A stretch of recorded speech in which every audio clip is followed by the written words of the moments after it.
Is your local business or organization looking to give back to the community? Help keep our roads clean by joining the Adopt a Road program administered by Keep Tampa Bay Beautiful. Keeping our roads clean is a great way for team building as well as exposure for your business. Select the road your business wants to adopt and dispatch a team to remove litter and debris. Participants will receive 2 signs showing their organization's name as well as safety equipment and instructions for cleaning roads. You can help keep Tampa Bay beautiful by adopting your own road today. To learn more, visit hcfl.gov/cleanhc.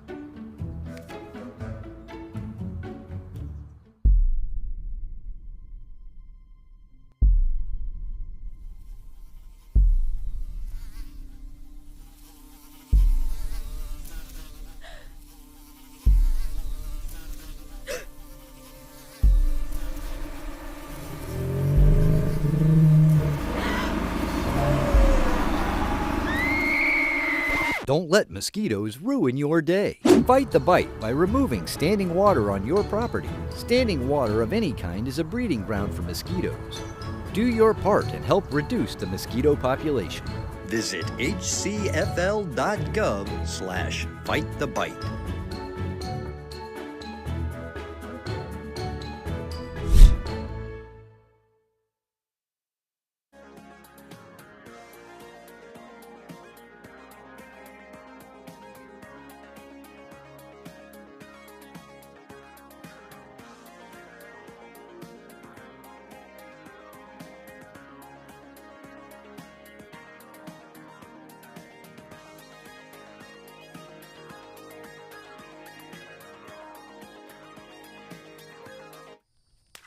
Hey, the new house looks great. How are you liking it here? Well, You wouldn't expect this in your home. What?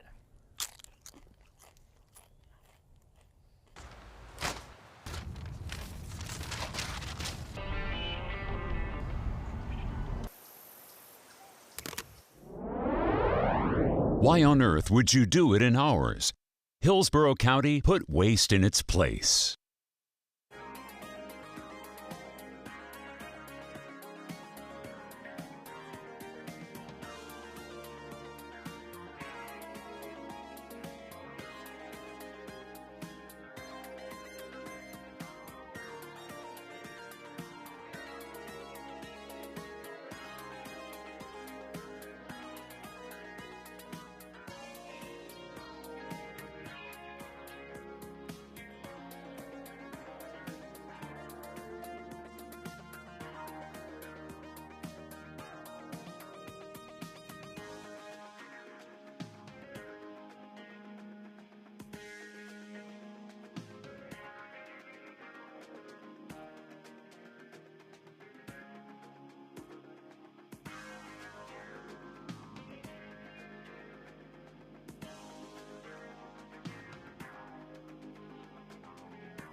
Good evening. Could you please stand for the Pledge of Allegiance?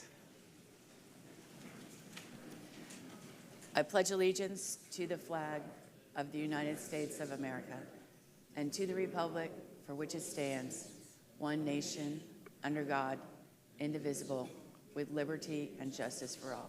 Thank you. Please be seated. Good evening, everyone. I want to welcome you to the January 14th, 2025 Zoning Hearing Master Hearing. My name is Susan Finch, and I'll be presiding as the hearing officer over tonight's cases. Let me start by introducing Ms. Colleen Marshall. She is with the Development Services Department, and she will introduce other staff members that will participate in tonight's hearing, as well as go over any changes we have to tonight's agenda. Ms. Marshall. Good evening, Colleen Marshall, Development Services.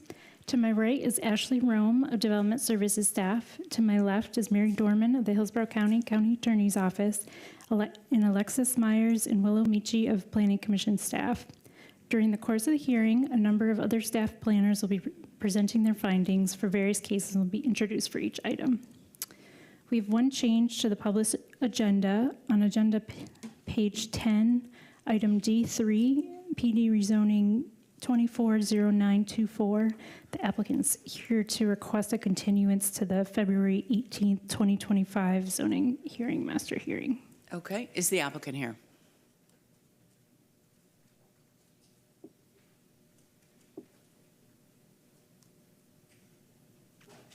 Good evening. Good evening. Thank you very much, Isabella. With half representing the applicant. Yes, we are requesting a continuance. We are in process of still working with EPC. Part of the site, we're working with EPC for a restoration project to restore the wetlands. And it had gone through the first approval process. Then when we came down to further review of it, we had to meet with EPC again on site to amend that. And this is where we are right now. We're in the process of amending and hoping to get the approval soon so that we are not going forward with the zoning if that is not approved. So until that is worked out, we can't go forward. Understand. Let me ask you this. I was here the last time this came up and you asked for a continuance to this hearing. And Ms. Pinson of your office stated that you needed to meet with EPC, obviously, but you also were going to meet with the neighbors. Did that occur? No, it did not occur because I have nothing to state to the neighbors of what EPC's outcome was. I was hoping by then we would have that, but I did email all the neighbors saying that I was going to request another continuance this time around. I can meet with the neighbors, but I have nothing to give them until I have feedback from EPC.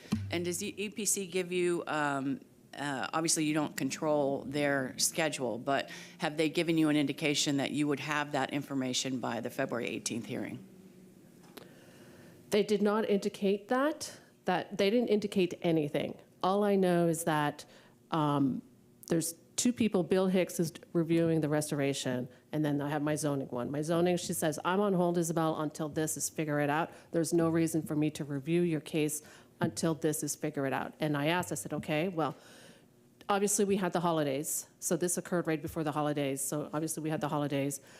I am hoping, but again, there's no guarantee. And I cannot say that until I get a go from EPC. All right. Thank you so much. Thank you. Let me ask if there's anyone in the audience that would like to speak to the continuance only, just not the merits of the case, but the continuance only. Sir?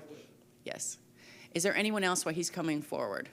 If you could go ahead and come forward if you'd like to speak only to the continuance. Could you give us your name and address, please? Brent Davis, 10609 Dixon Drive in Riverview. And we're opposed to granting another continuance. I mean, this has been 4 or 5 continuances. I would move that they withdraw the application if they're not prepared to move forward. We've been down here a number of times. How many people are here in opposition? Let the record show there's, again, about 30 people here in opposition to this. Every person in the neighborhood is opposed to it, and they continue to string it out and string it out, I guess hoping that we'll just give up, but we won't. So I would ask that they withdraw the application if they're not prepared to move forward. This is getting ridiculous. They're making a mockery of the process. All right. Thank you, sir. If you could please sign in with the clerk's office. Yes, sir. I'm 100%. Sir, you have to be on the microphone and give us your name and address, please. William Kerberg for my parents, the Phillips, on 10722 Dixon Drive. Thank you. And I'm 100% with him. And once it even gets past what they're trying to do with the water, you know, the whole problem that they're having even building on that property, we're going to have the rural part that is so unique on Dixon Drive. What's left? Sir, we're only talking about the continuance, not the Okay, merits of the case. I'm sorry. That's I didn't okay. know exactly how to approach this. So. That's all right, no problem. Okay, that's good. Yes, Okay. thank you for coming down. I appreciate it. If you could please sign in. Anyone else that would like to speak to the continuance of the case? Would it benefit us for all of us to come make a comment and put it on record? It doesn't, it's up to you. I can't advise you what to do. I'm only talking about the continuance. When this does, when it is heard, then you certainly have an opportunity to speak to the case specifics itself. Might I make one more quick comment? You've got to come back to the microphone and give me your name again. Isabel emailed a number of us in the community yesterday advising us that they were going to ask for a continuance. The reason we showed up here is, frankly, we don't trust her. She has lied to us in the past, and that's why we're all here and will continue to show up. But she also said in her email that the work was progressing, and she told this body that the work was progressing 2 months ago before they asked for a previous continuance, and I'm here to tell you that nothing has happened on that property. Now, there may be something going on behind the scenes, but there is nothing happening on that property other than they have removed clean fill dirt from there illegally. I contacted EPC. They were there within an hour. So they have removed clean fill from that property. That's what reality is. They're making a mockery of the entire process. Again, I thank you for being able to comment. Excuse me, sir. Please state your name for the record. Again, Brent Davis, 10609 Dixon Drive in Riverview. Thank you, Mr. Davis. I appreciate it. Before I move on, anyone else that would like to speak only to the continuance? Okay. Ms. Marshall, can you tell me where this case stands in terms of the requirement to have it heard? When is the last hearing it could be heard at?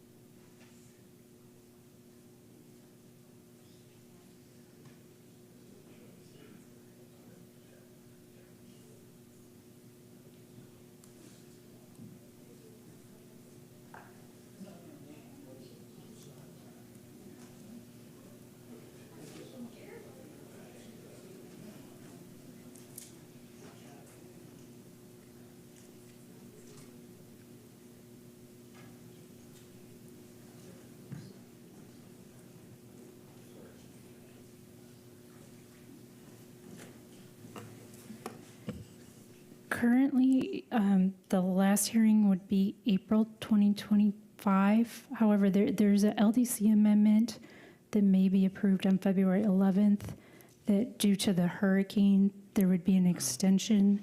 And if that's approved, then it would be April 2026. Okay, that's quite a difference. Ms. Albert, you can come back. Listen, I feel for the residents that are coming down. I was here the last time when everybody Correct. came down.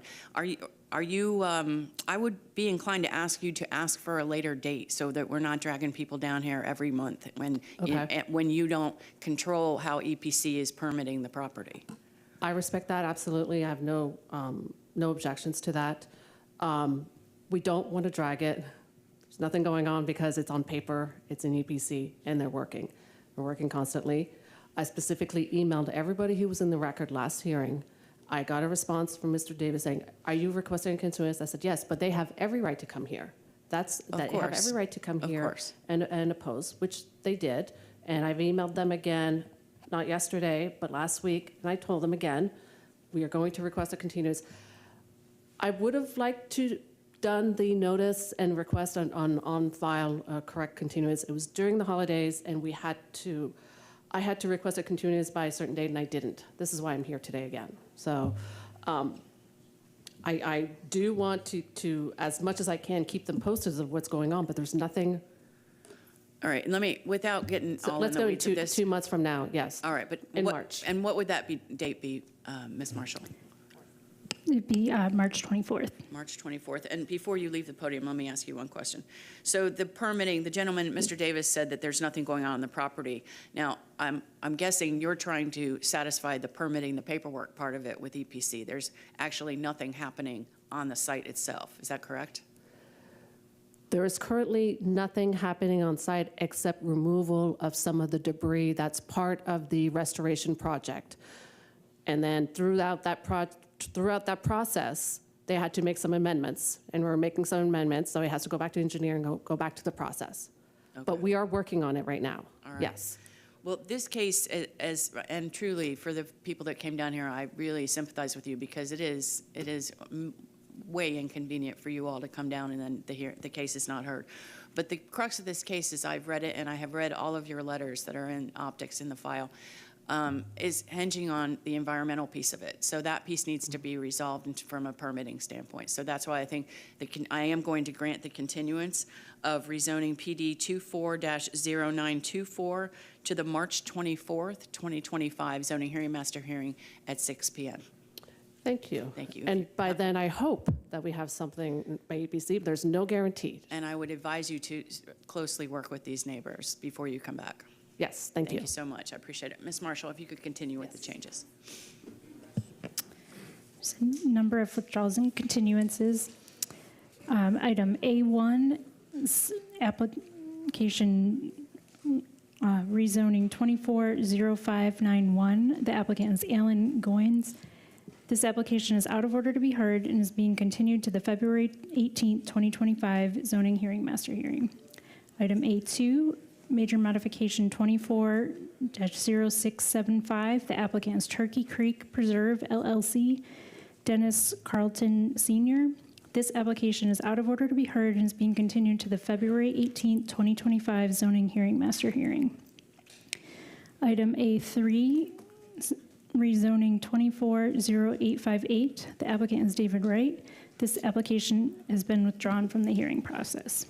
Item A4, rezoning 241013. The applicant is R&L Enterprises 3 of Tampa. This application is out of order to be heard and is being continued to the February 18th, 2025 zoning hearing master hearing.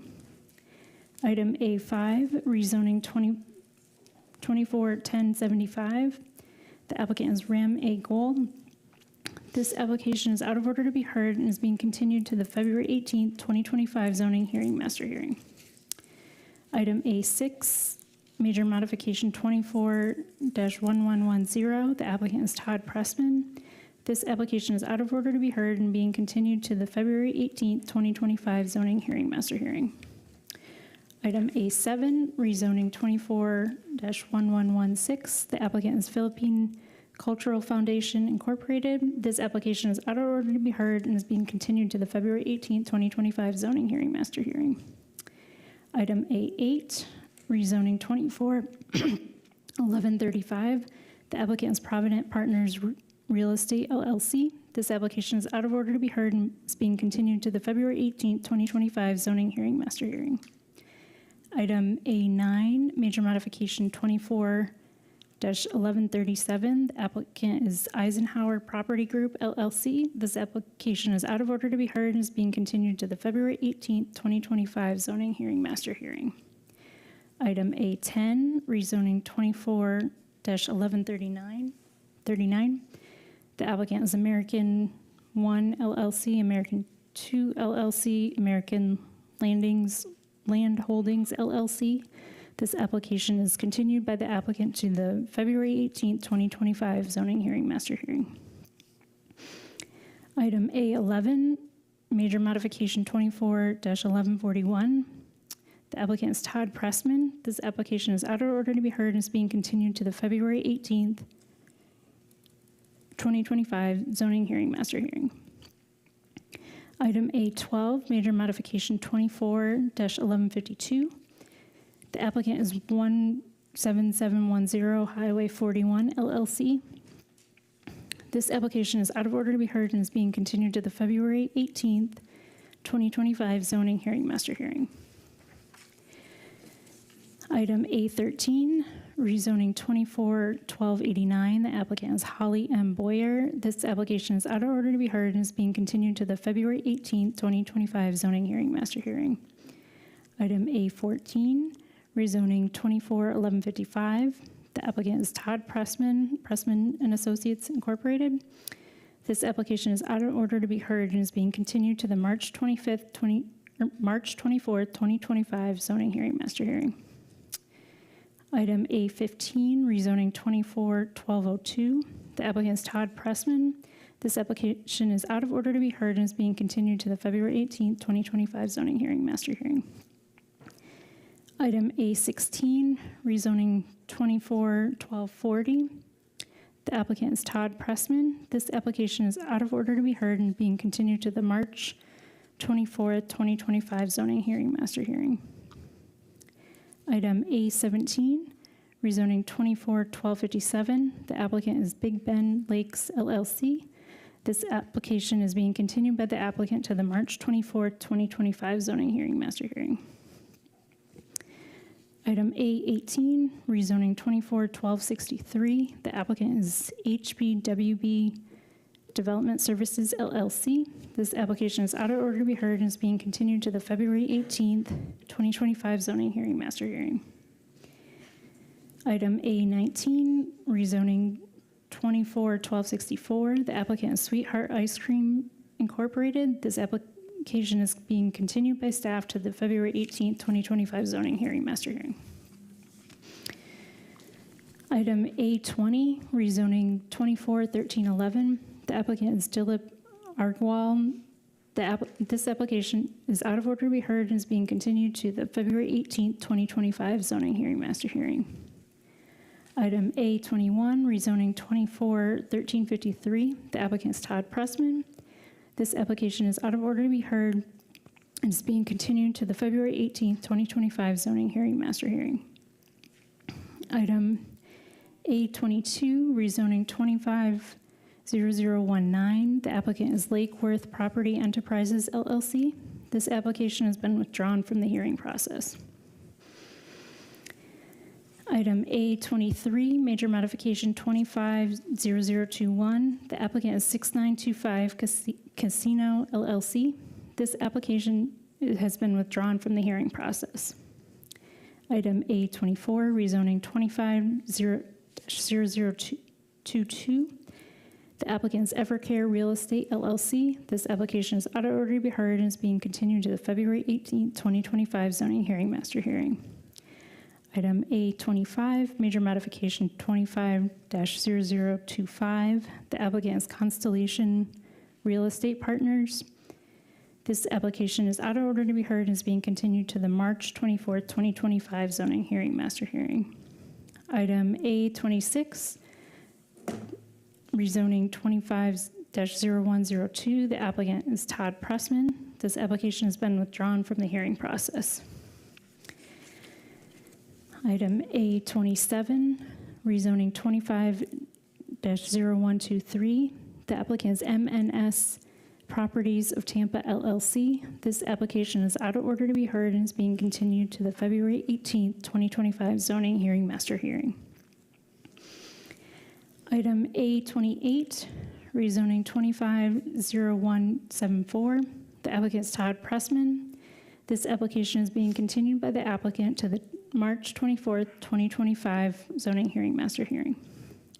Item A29, rezoning 25-0177. The applicant is Riverview Drive Farms LLC. This application is being continued by staff to the February 18th, 2025 zoning hearing, master hearing. Item A30, rezoning 25-0178. The applicant is Felix Alberto Marino and Eclipse Global Investments LLC. This application is being continued by staff to the February 18th, 2025 zoning hearing, master hearing. This concludes the withdrawals and continuance. Thank you so much. I appreciate it. Let me start by going over our procedures for tonight's hearing. Our hearing today consists of agenda items that require a public hearing by a zoning hearing master. I'll conduct a hearing on each agenda item and will file a recommendation within 15 business days following tonight's hearing. That recommendation is then sent to the Board of County Commissioners, who will make the final decision on each agenda item. Our hearing tonight is informal. I'll ask questions related to the scope of direct testimony. I may call and question witnesses as I deem appropriate, and I'll decide all questions of procedure. I'll take evidence, but will exclude evidence that is irrelevant, immaterial, or unduly repetitious. Evidence may be presented in written form, and all testimony must be under oath. Hearsay evidence may be used to supplement or explain other evidence. but shall not be sufficient alone to support a finding by me unless it would be admissible over objections in a civil action. Our order of presentation tonight is as follows. Ms. Marshall of the Development Services Department will make a brief introduction for each agenda item. The applicant goes next. The applicant and their team has 15 minutes total to make their presentation. Then we'll go back to the Development Services staff planner that was assigned the case. They have 5 minutes to go over the county staff report. Same is true, 5 minutes when we go to the Planning Commission. The Planning Commission will report on their findings of consistency with the county's comprehensive plan. Next up, proponents, anyone who would like to speak in favor of an application. All proponent testimony total 15 minutes. Also 15 minutes next when we go to opponents, anyone who would like to speak against an application. Everyone combined 15 minutes. We'll circle back to the Development Services Department to see if they have any comments or changes based on tonight's testimony. And then finally, the applicant has the last word with 5 minutes for rebuttal to address any issues or items they'd like. I don't think we'll have this problem tonight, but just to make sure, I am pretty strict with the 15 minutes for testimony in favor or in opposition. If you would like to speak in either of those categories, I'll call for your show of hands. We have people in the room that are participating, and we also have people that are participating virtually. So we'll count how many people want to speak in favor, for instance, and we'll divide that 15 minutes as equally as possible to give everybody a fair shot. When you speak, either in the room or online, if you could give us your name and address for the record. We are recording this hearing, and we want to make sure we have everyone's information correct. If you're in the room and you're finished speaking at the podium, if you could see Lauren, she's at the end of the dais. She's from the clerk's office. She is keeping also a log, so could you also sign in with your name, address, and the case number to which you spoke. Let me now turn to the County Attorney's Office, Ms. Dorman, to provide you the legal requirements which govern your participation at the Board of County Commissioners meeting. Ms. Dorman. Good evening. Mary Dorman from the County Attorney's Office. Tonight's public hearing is the first step of a two-step rezoning process. This hearing is the time for rezoning applicants and interested parties to present evidence and testimony. Any evidence presented tonight will become part of the complete factual record of each application, and no additional evidence can be introduced after the closing of each application. The second step of the rezoning process is a public meeting before the Board of County Commissioners, where the board will make a decision on each application heard tonight. Tonight's applications are scheduled to be heard by the board at its March 11th, 2025 land use meeting, unless a different date is stated by staff. When considering applications, the board will only review the record and the recommendation made by the land use hearing officer for each application. The land use hearing officer will file a recommendation for each application heard tonight on February 5th, 2025. The Board of County Commissioners has established a policy that directs which rezoning and major modification applications are to be placed on the consent agenda of the board's land use meeting. Applications that propose to add density outside the urban service area and applications that are on roadways with a failing level of service are not qualified for placement on the consent agenda. Applications that do not have consistent recommendations of approval or denial also are not qualified to be placed on the consent agenda. And finally, applications that have had evidence or testimony provided to the record by non-applicant parties of record either prior to or at tonight's public hearing are not qualified for placement on the consent agenda. The board will allow testimony by any party of record at its public meeting to consider the land use hearing officer's recommendation for any item on the regular agenda.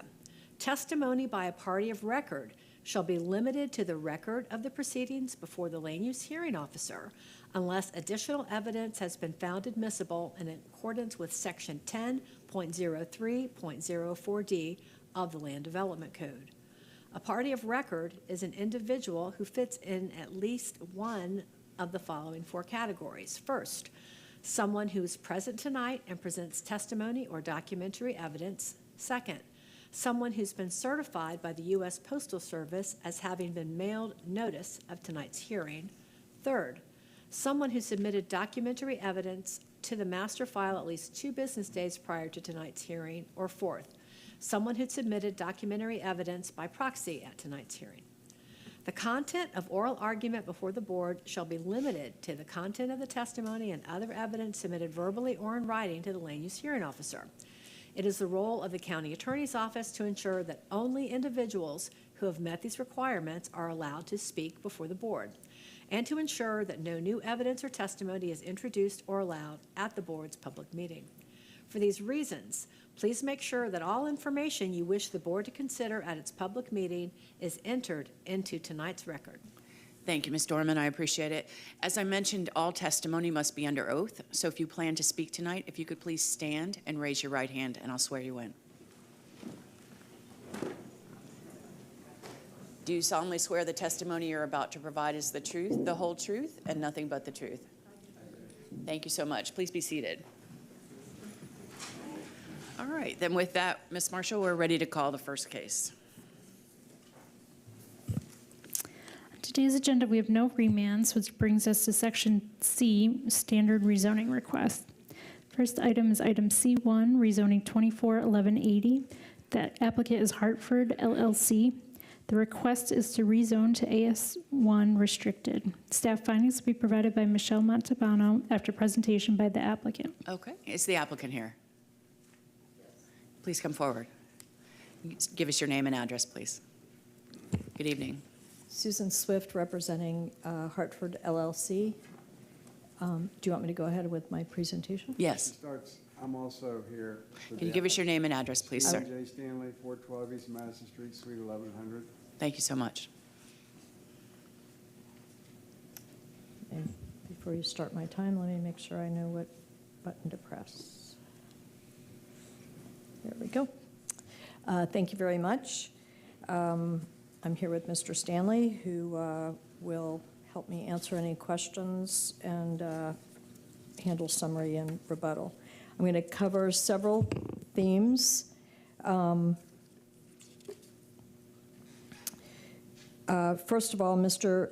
Panoranda, our client, has operated this business here for 30 years, and he just wants to continue operating his business. He was cited, and this rezoning is intended to resolve that citation. You will see, I'll try to cover those issues, also the land use and zoning issues, the industrial corridor that is along this road, Hartford Street, the abutting rezoning, and the compliance, compatibility, and consistency issues. You'll see this aerial on this slide a lot because the aerial is much more representative of what is really there than the land use of residential 6 and the zoning, which is currently ASC 1.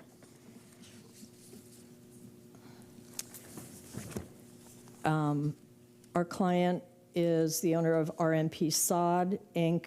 He's owned this lot, the vertical lot, since '93. He purchased the horizontal lot in '97.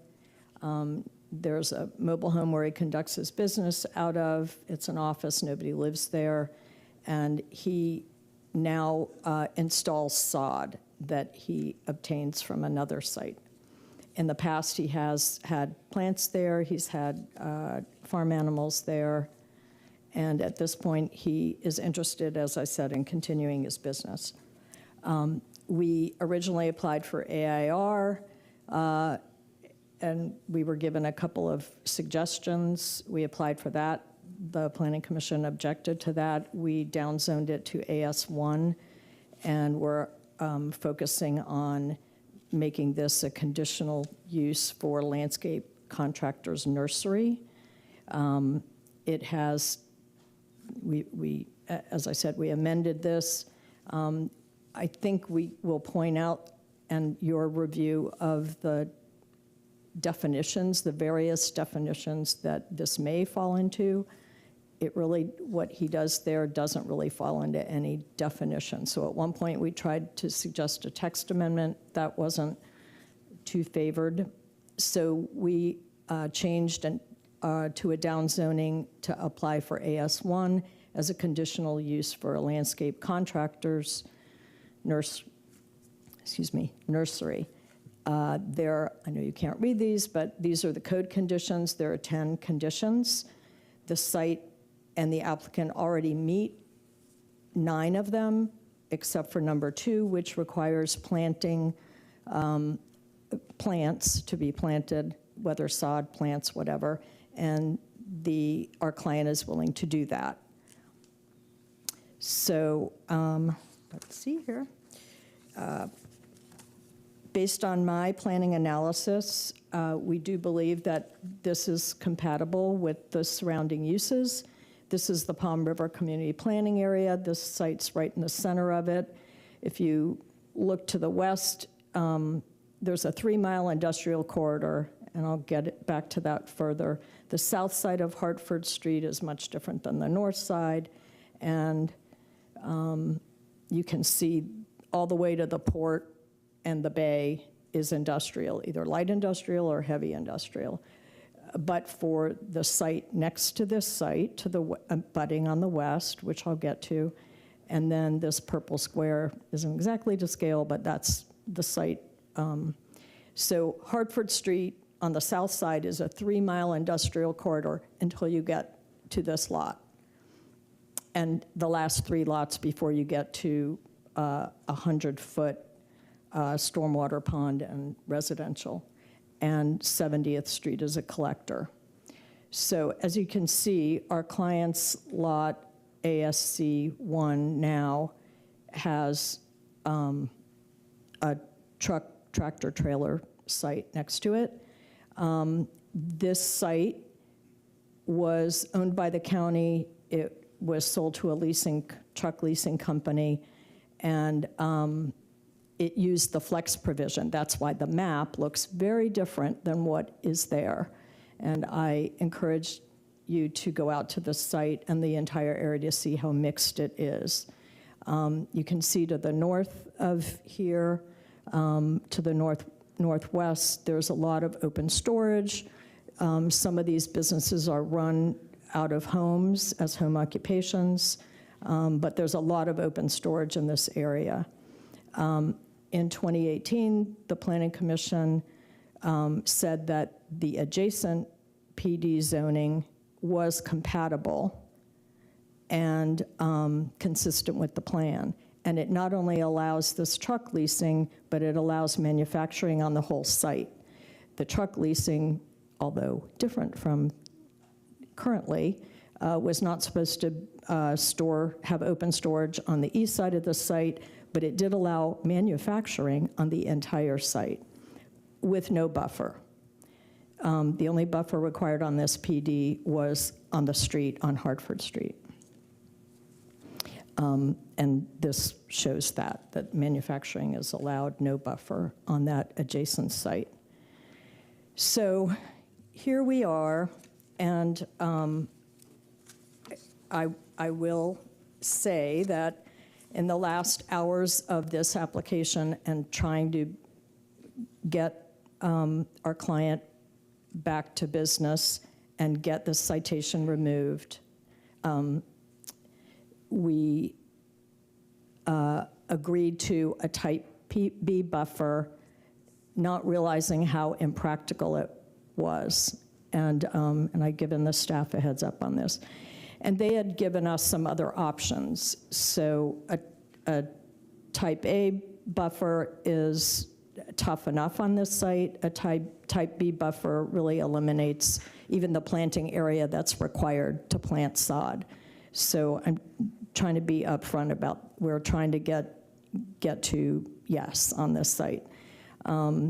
There may be an option for him to enclose the storage building. That eliminates the open storage. We had already agreed to move or remove the one accessory structure that's on the property line or right near it. And I guess the point is, when you look at what's around this and you look at the buffering requirements here and what he is being asked to do, it just doesn't seem compatible with what's around it. It seems unequal application of things compared to what's around it.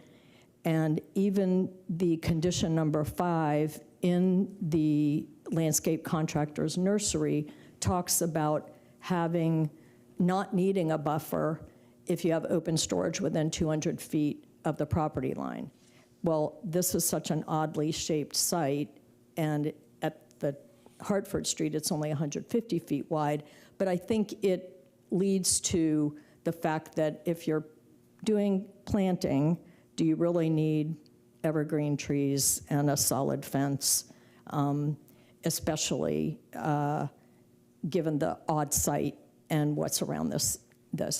The other things that I think you can see from here is it's really not as pure as the map shows, the land use map or the zoning map. It is spot zoning, spot land use all over. The light color, well, there's residential, the budding industrial all over the place.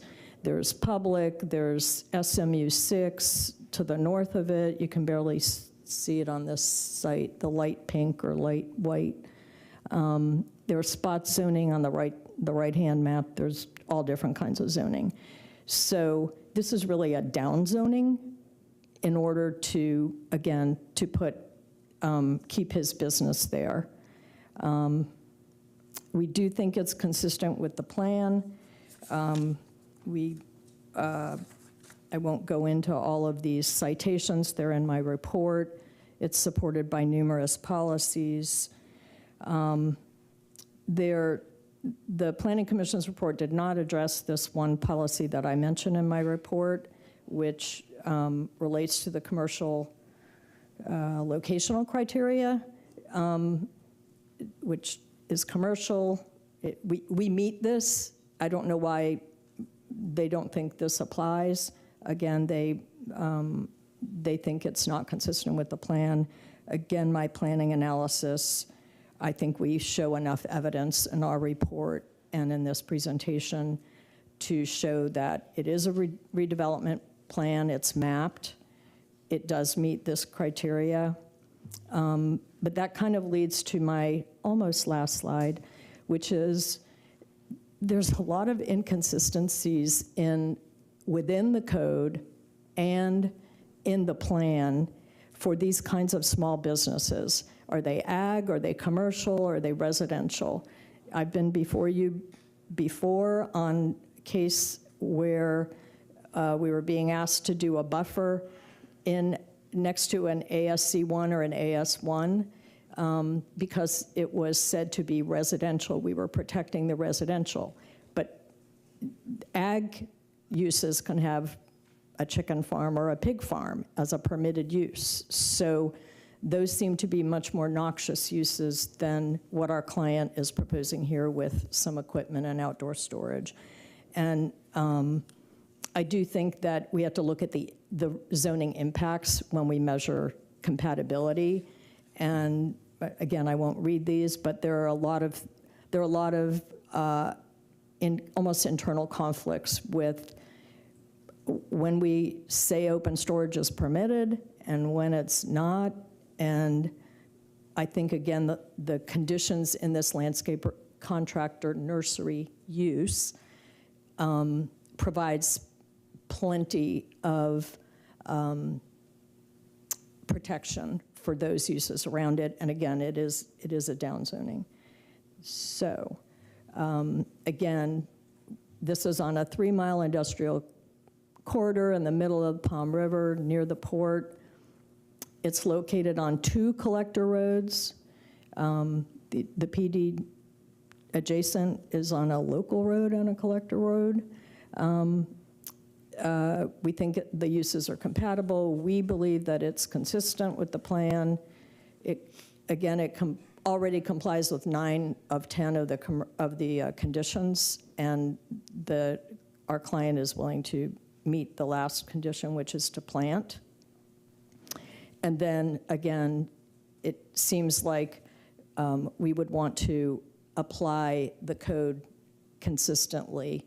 And when we look at what was allowed next door, it really upends what our client can do and renders many of the uses in his current zoning not appropriate, because now there are trailers and potential manufacturing right next door. So thank you very much. If I have any time left, I don't know if Mr. Stanley just wants to wait for our rebuttal time. All right, I have a couple of questions before you go. Thank you. First, I just want to verify the actual violation. I saw a copy of it in the county's file, and it talked about the verbiage was that there was an accessory use without a primary use. And then I see in your narrative that you submitted some additional information, and you talk about the violation is also for open storage. But I didn't see that on the actual violation. It is not on the actual, the second violation was something like there's 2 lots, and the use straddles 2 lots or something. I put in my report, I didn't really understand that. The citation wasn't for open storage. All of the comments that we've received objecting to the AIR, all the other things that we've negotiated or discussed with the staff of both the Planning Commission and the Development Services staff have been about open storage. Okay, understood, so thank you. I kind of misspoke. That's okay, thank you.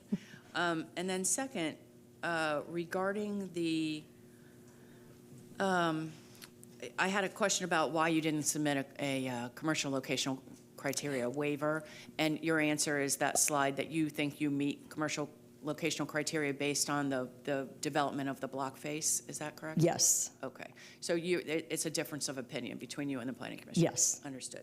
All right. And tell me how long your client has been operating as a sod company on this property? I believe 30 years since he purchased it. Okay. And do you have any idea, I always like to get to the heart of why this is here. Do you have any idea as to why there was a code enforcement violation in the first place? I will let Mr. Stanley know. He knows the history better than I do. Thank you so much. If you could please sign in with the clerk's office. Yes. Sir, can you answer the question? Certainly. And when you start, just give us your name for the record. Stephen Stanley, 412 West Madison Street, Suite 1100. My understanding is that code enforcement was in the area on another property, and then they decided they're just going to start investigating all the other properties in the area. All right. And that's how it came to. And to further answer one of the questions you asked her about the open storage, well, when we met with the code enforcement out there, they came out and pointed to the open storage and pointed to landscape contractors as a solution. But they were mistaken, thinking the landscape contractor to go in ASC 1. And after our research, we determined it had to go into either AI and then restricted. And if that wasn't going to work, we had to drop back to an AS1. That's why we're here. All right. Thank you, sir. Sign in if you haven't already. We'll go to Development Services. Good evening. Good evening, Mr. Montalbano, Development Services.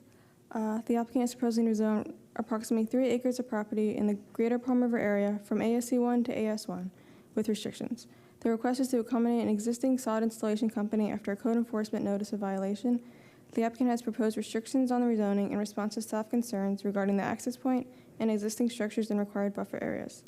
The parcel is adjacent to AS1 zone properties to the north, east, and south. To the farther east is a single-family housing development, which is separated by a collector road and a stormwater retention area. To the direct west is an approximate 9 acre property zoned PD, which allows for manufacturing uses. This parcel is currently used as a tractor-trailer leasing site with open storage directly abutting the subject rezoning site. After the rezoning, the sod installation company will be subject to a site development review and be required to meet the requirements for a landscaping contractor's nursery and LDC Section 611-109, which standards are intended to increase the compatibility of the commercial use in agricultural areas. Since the applicant is not restricting the uses, if the sod installation use ceases operation, typical AS1 standards and permitted uses shall apply. Transportation staff found no objections to the rezoning subject to the proposed condition. For these reasons, staff finds the request approvable. I'm available if you have any questions. None at this time, but thank you so Thank much. you. Planning Commission. Good evening, Alexis Myers, Planning Commission staff. The subject site is located in the residential 6 future land use category. It is in the urban service area within the limits of the Greater Primavera Community Plan. Because the applicant is requesting a rezoning to AS1 with open storage as accessory use in a residential future land use category, the request is inconsistent with the uses expected in the category. The proposed rezoning also does not align with the character of the surrounding area and present compatibility concerns given the nature of the area, which is inconsistent with future land use policy objective 16 and its policies related to neighborhood protection. The site also does not meet commercial locational criteria, as the site is located 7,000 feet away from the nearest major intersection. Based upon those considerations, Planning Commission staff finds that the proposed rezoning inconsistent with the unincorporated Hillsborough County Comprehensive Plan, subject to the proposed conditions by the Development Services Department. Ms. Myers, let me ask you, relevant to Ms. Swift's testimony, that she disagrees with the Planning Commission, that she believes she qualifies for the policy, that she does not have to, or that she qualifies to meet commercial locational criteria because of the percentage of development of the block face. If you could just give me your thoughts on that. Yes, so we did do the calculations, and it is 7,000 feet away from the intersection. It is not, I believe, within the 75% of the subject site. But yes, once we did the calculations, it was 7,000 feet away. So and I don't have that policy in front of me. She had it on her slide, but it's my recollection that it also has to do with infill and the percentage of development within the block itself. Is that correct? The policy she showed? And we can ask her on rebuttal to pull that back up. Yes, I would like to see if she can pull that policy back up. Actually, Ms. Swift, if you could come and just cite the policy number so Ms. Myers can review it. Yes, it is. And I can put this slide back up there if they. Thank you. And then I'll give you a minute to look at it. The policy is 25.3 and the future land use element. 25.3. Okay. All right. Thank you very much. Ms. Myers, we'll come back to you in a minute. All right. So now we'll go to proponents. Is there anyone in the audience or online that would like to speak in favor of the application? Seeing no one. Anyone in opposition to this request? All right. Nobody? Ms. Marshall, anything else? Nothing further. Okay. Thank you. All right. Ms. Myers, did we give you enough time? Yes, so we did not note this policy in our report, but we did note policies 22.7 and 22.7, which notes that meeting the commercial locational criteria is not only the factor to be taken into consideration, and we also noted 22.8, which, sorry, give me 1 second.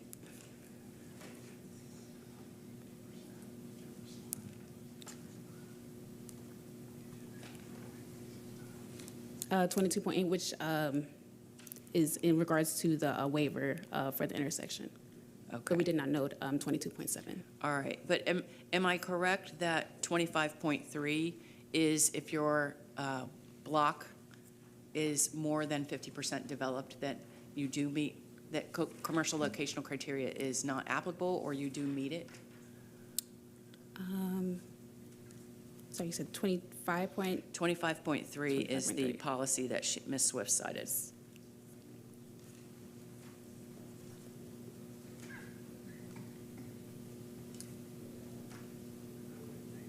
Yes, that is correct. Okay, thank you so much. I appreciate it. All right, so we've gone back to Development Services, so now it is the applicant's turn for rebuttal. You have 5 minutes. Oh, I was going to show that slide. You can. Yep, absolutely. It's gone. I'm sorry. Sorry about that.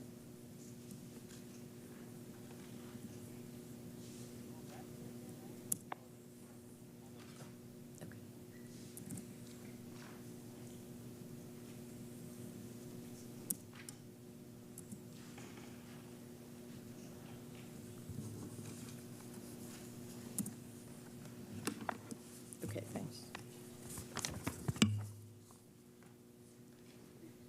And just give us your name real quick before you start. Susan Swift, Boggs Engineering. It's right at the end, almost. Yeah, this is the policy, and I think I interpreted this to mean that we did meet this requirement, and that this meant we don't have to apply for, that this exempted us from applying for a locational criteria waiver, because it wasn't applicable based on this being in a redevelopment area. Okay, understood. Yeah. Thank you. Sorry if I could, Yeah, do you want to comment? Yes. Ms. Swift, if you could, just because this is so on point to this argument, I'm going to allow Ms. Myers of the Planning Commission to comment on that. Sure. Go ahead. Yes, Alexis Myers, Planning Commission staff. So this is actually in regards to if the site is already zoned as a commercial use. I did see that. It said zoned or used. I did see in the, so it makes that distinction, but I'll defer to you for that opinion. Yes. All right. Just wanted to know that. Thank you. I appreciate it. Go ahead, Ms. Swift. I was going to say, hence my referral to schizophrenia of the of the land development code and the plan and how they treat these. Did you want that aerial up? Yep. So you have a little over 4 minutes left on your rebuttal.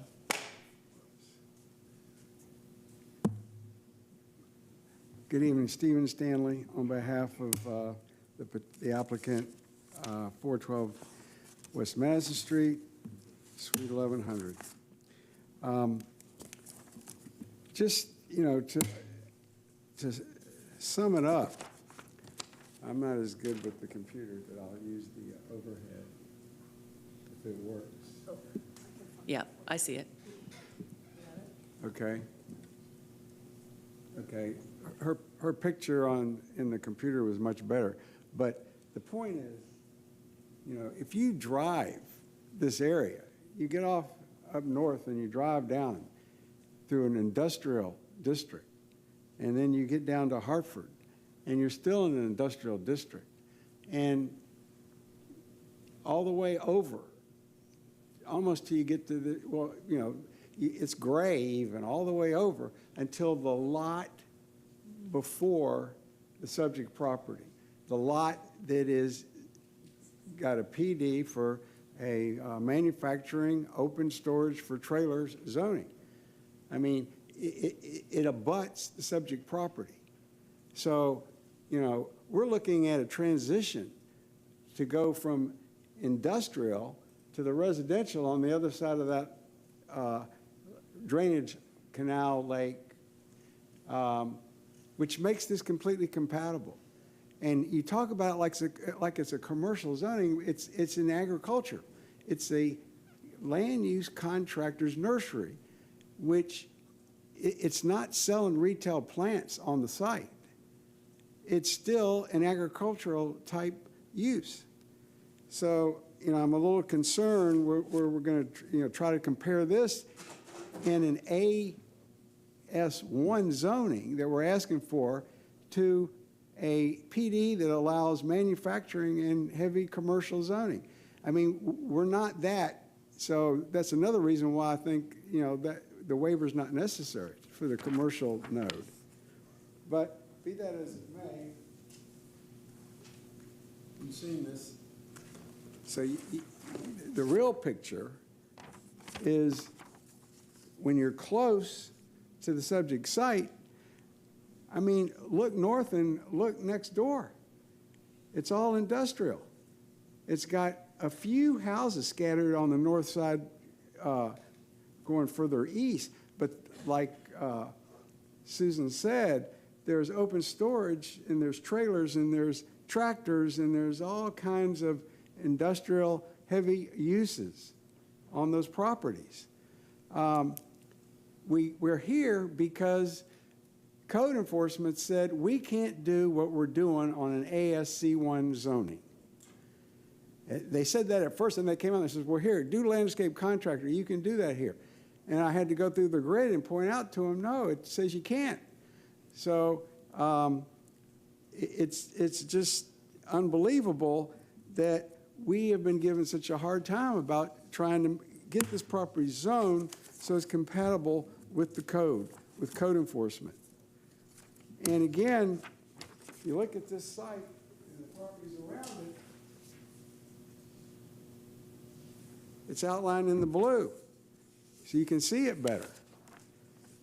It's not like we're trying to put a industrial use right next to residential. It's not an industrial use. It's a landscape contractor that installs sod. And about the buffering, at first they said, well, if you would enclose the open storage by 3 sides, you wouldn't have the problem. And at first my client didn't want to do that, but then when he hears that now he's got to put fencing and evergreens along the whole site, he would rather enclose the open storage, which would eliminate open storage. He'll enclose his equipment. So we want that, you know, we want to throw that out there. So thank you for is it your testimony that your client is willing to enclose the open storage area? Yes, absolutely. I talked to him about it. I went over the options with him, and I said, and he said, yeah, in that case, he'd rather enclose the open storage than to do all of the other buffering. And when you look at the site and the other properties, well, you know, Susan said, well, it's 150 from Hartford, but from 70th, it's like 300, 400, 500 feet. You know, so the thing in the landscape contractor said you could have open storage but you have to buffer if it's 200 feet. So we're saying, well, we'll just enclose all the open storage so we won't have a buffering problem. Let me ask staff, just hold that thought for one moment. Let me ask Ms. Marshall. So that second condition for landscape contractor nursery, that second condition that requires the buffering and the plantings and so forth, is that correct, that that would not be required if they enclose the open storage?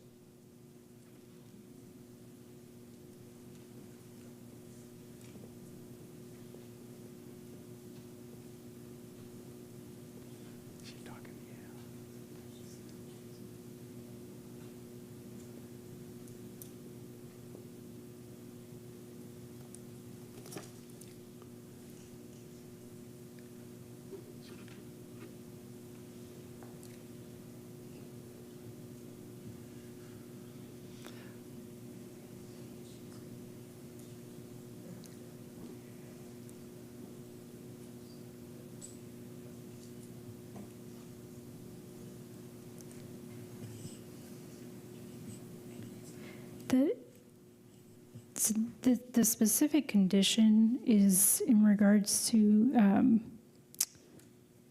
the moving of that structure outside of the buffer, but the use itself, just as a landscape contractor's nursery, would still require buffer and screening between. It would be considered a Group 5 use. Even if they take the open storage off the table? Correct. Understood. Okay.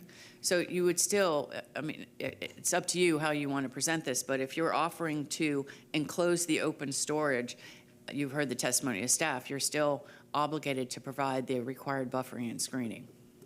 Well, if they're going to require buffering and screening, I guess we won't enclose it. I mean, it doesn't make any sense. Totally up to you. You know, the emails I got were, you know, if you enclose the open storage, you won't have the problem. All right, so we are well past the rebuttal period, so if we could just wrap up your rebuttal comments, and we're going to close the case.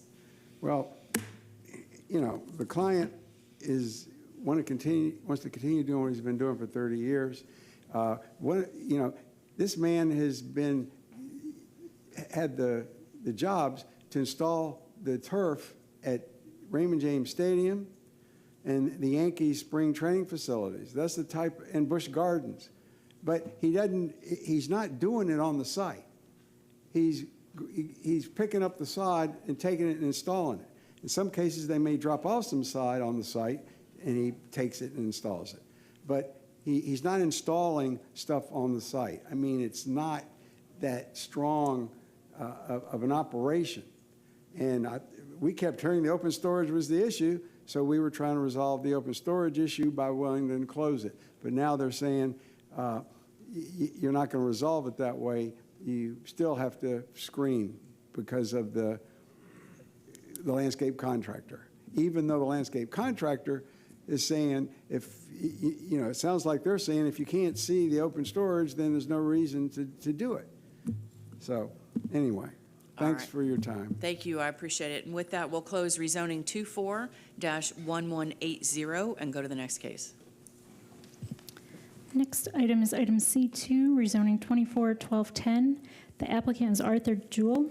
The request is to rezone to CG restricted. I'll present staff findings after presentation by the applicant. All right.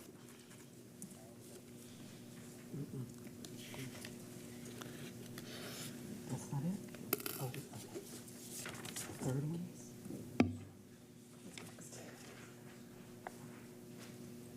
Which one is it?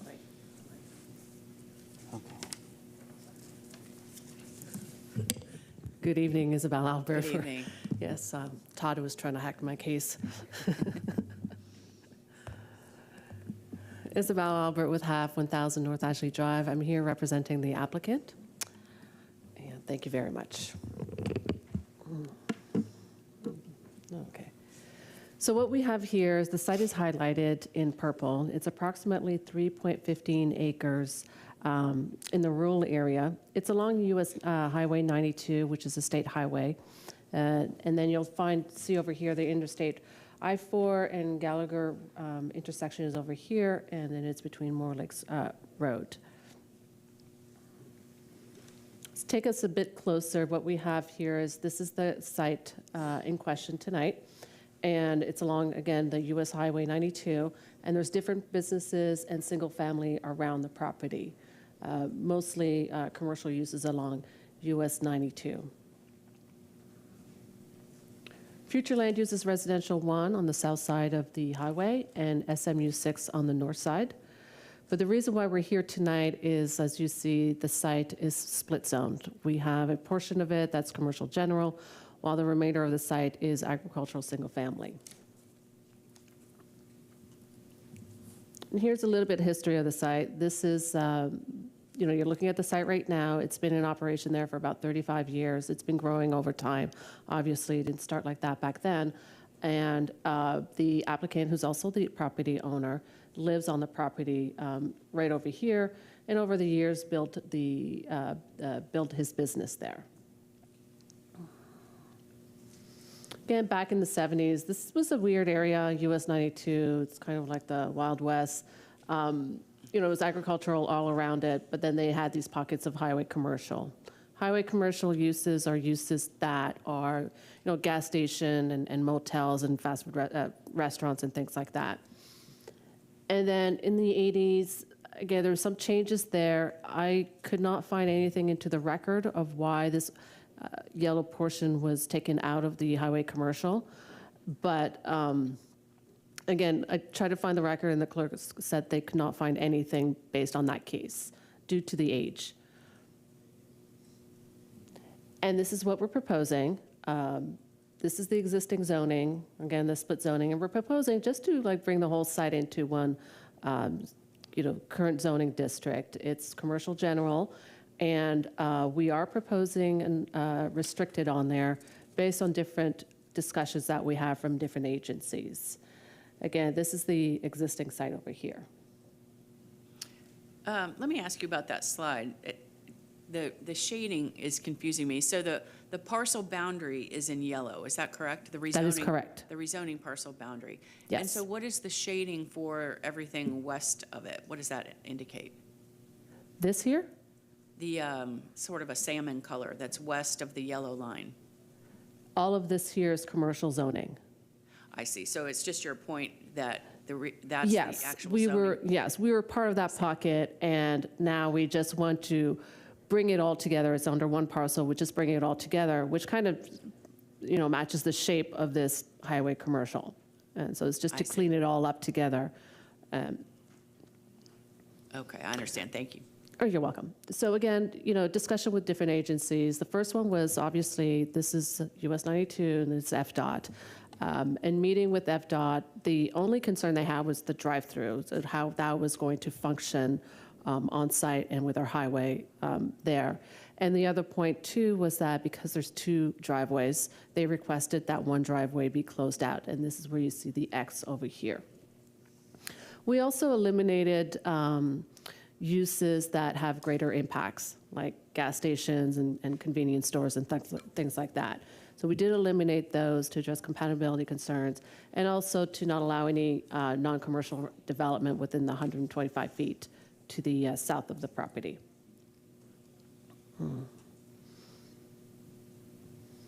And again, with discussion with FDOT, they did inform us that there was a PD&E study that was approved, and this is for the expansion of US Highway 92. The current right-of-way is at 80 feet, and they're going to expand it to 175 feet on the south side of the property to expand the 2-lane to 4-lane as the vision of 92 as being a commercial corridor. And what does that mean to our property? It means that there's a portion of the property that's going to be in the take, which results in the, obviously the elimination of this structure. But with that, we still meet all the development standards. This is over 100 feet to the setbacks and everything. Most importantly, the neighbors have been such great neighbors, and they've been all in support, and they've submitted letters of support, which are into the record. Development Services, they did state in the report that it is supportable, and they consider the continuation of existing commercial use, but for the 20-foot buffer that's required on the east side. And most specifically, and I point out the area in red, because the other areas, it could be digged up, and we can provide that 20-foot buffer there, type B. But the area highlighted in red is more, it's permanent, it's like a permanent structure, which is the residence. The residence has been built 10 feet from the property line. Obviously, that's going to be converted to an office, but it was required a 20-foot buffer, which is really difficult to meet at this point. But also keep in mind that, with the right-of-way take of FDOT, that portion is going to be taken out. But we can't really have an opportunity to address this while we're under current zoning. So once we go for commercial general restricted, we would at that time have the opportunity to address this. Planning Commission made some points that in my professional experience I disagree with, and this is, they base their findings on incorrect or even lack of information. First being that expanding the parcel to all of CG would allow commercial uses in the area. I've shown earlier that there is a lot of commercial use along US 92. This is not a new introduction of commercial uses. This area is a mixed-use development, and it will increase development in the rural area. It's not really an increase. It's already existing. It's already there, and I feel like that's been missed, and especially there for over 35 years. They felt that the rezoning would not be compatible with the surrounding development pattern, and they described the development pattern as a residential development pattern, which is, again, incorrect. This is not just, again, a residential. The report states to state that there's commercial use to the north and to the west. To the north, you have the RV World. You have on the northwest corner, it's like 400,000 square feet of different commercial uses permitted there. This pattern of development is a mixed-use commercial and residential. And they also failed to mention that there is also a 30-foot utility easement between the subject site and the properties to the west, to the east. And in terms of objectives with compatible with the surrounding neighborhood, this development is compatible with surrounding development. They've been there for a long time. They are in conjunction with all the other commercial uses along 92. And the residential development that they're referring to was developed after around the 2000s, and they've worked together, they've happily coexist ever since, and that shows with the support letters that we've put into the record. There's also some mentions that there's residential families to the east and to the south, immediately to the east and to the south. Well, again, there's that 30-foot easement to the east. To the south, the RV park or the mobile home park is about approximately 400 feet to the south, and the other single-family residence is about 950 feet on the other side of south of that lake. So again, the character of the area is not a residential in nature. It really is described as a mixed-use development. And then they said that the split zone was in place to preserve the rural residential development pattern of the to the east. Again, that's not really the case. This was, like I said, the Wild West, US 92, a pocket of commercial. It's been like that. And slowly, as you can see, back, this was taken like 90s. Slowly, development occurred as time went on, and the residents came in, and it all worked out cohesively together. This was not put in place for protecting the area to the east. And that brings us to the commercial location criteria. It was stated that we have to be 1,300 feet away from a qualifying intersection. The closest qualifying intersection is over here. And, we have to meet, 660 feet. But because we are at 1,300 feet and the compatibility concern, they felt like we did not meet that policy. But if you further look, policy 22.8, it does say that there's, unique circumstances that you can look at to support this such waiver. And again, there is no mention that just to the west of us, there's a huge pocket of commercial. There's commercial all around us. Part of our site is commercial. And it's been in operation for 30 years, 30 plus years without any issues. I think this is good, unique circumstances for waiving the commercial location criteria. So we're requesting approval based on numerous points that I've made. There's no compatibility concerns. Portion of the site is already zoned for commercial. It's located adjacent to a commercial pocket. FDOT is undergoing expansion of 92. We know that's going to take a big portion of the road. That's going to make this road even more commercial corridor. There's overwhelming support from the neighborhood. And we believe that we're consistent with all these objectives and policies in the comprehensive plan. That's also in my report. And that concludes my presentation for now. I'm here if you have any questions. I do, a couple. Okay. First, I just wanted to clarify, in your initial comments, you mentioned that the future land use category is Res 1 and SMU, I believe, 6 or 12? Correct, to the north. All right, because I don't see that in the Planning Commission report, the agenda, and so I'll ask the Planning Commission when we get there. But everything indicated is just that it's residential 1. But we'll ask them. Okay. All right. The business has been there for 30 years, you said, 30 correct? plus years, yes. All right. And the split zoning, you've gone through that history. Were they, that predates the building being on site? I don't think so. You think the building was there first?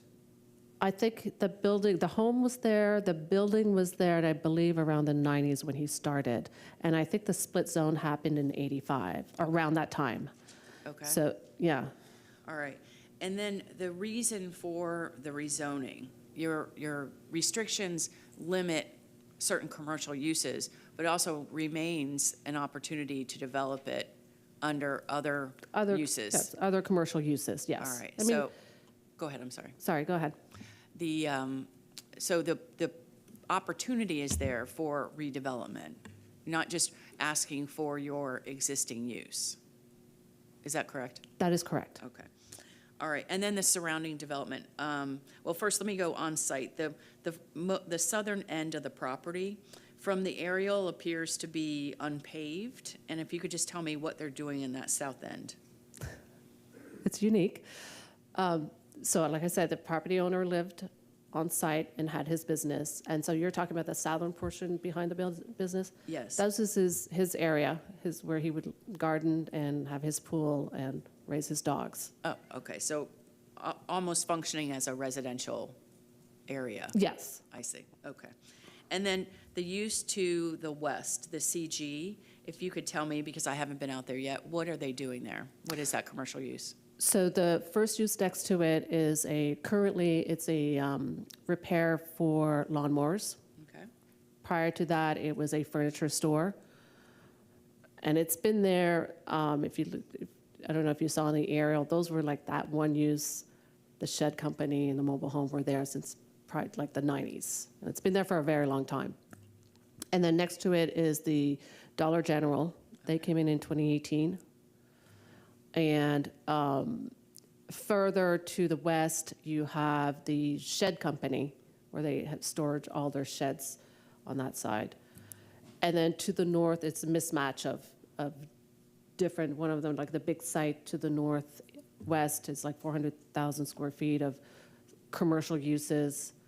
And I don't have that in front of me, but commercial uses. And then again, you have all these little repair shops, motor repair shops. And then you have the RV World where they have an access there. Further to the east of us, at the corner of the intersection, there's a gas station approved there. So, I mean, it's as you drive there, that's what it is. Okay, and I did see all the letters in support in optics. I did note that. All right, I think that's the end of my questions. All right, Thank you so much. Thank you very much. Please sign in. Yes. All right, Development Services. So the applicant stated the request is to rezone the subject property from ASC 1 and CG to CG with restrictions. The applicant's proposed restrictions to certain commercial uses and to the location of such uses, and the elimination of the eastern driveway to mitigate and enhance an appropriate transition between residential and proposed commercial zone parcel. The subject site is located in the Res 1 future land use category and located south of properties within the SMU 6 future land use category. The immediate adjacent properties are zoned planned development and ASC 1 to the north, CG to the west, ASC 1 and CG to the south, and ASC 1 and planned development to the west. No objections were received by reviewing agencies.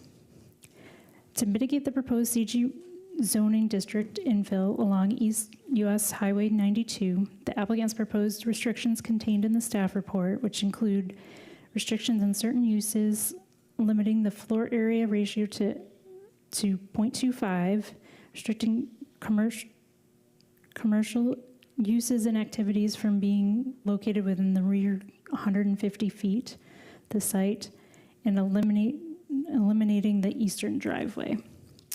Although the proposed uses in CG restricted district could be supportable within this area and considered a continuation of the existing commercial development pattern along this portion of US Highway 92, staff finds the request incompatible.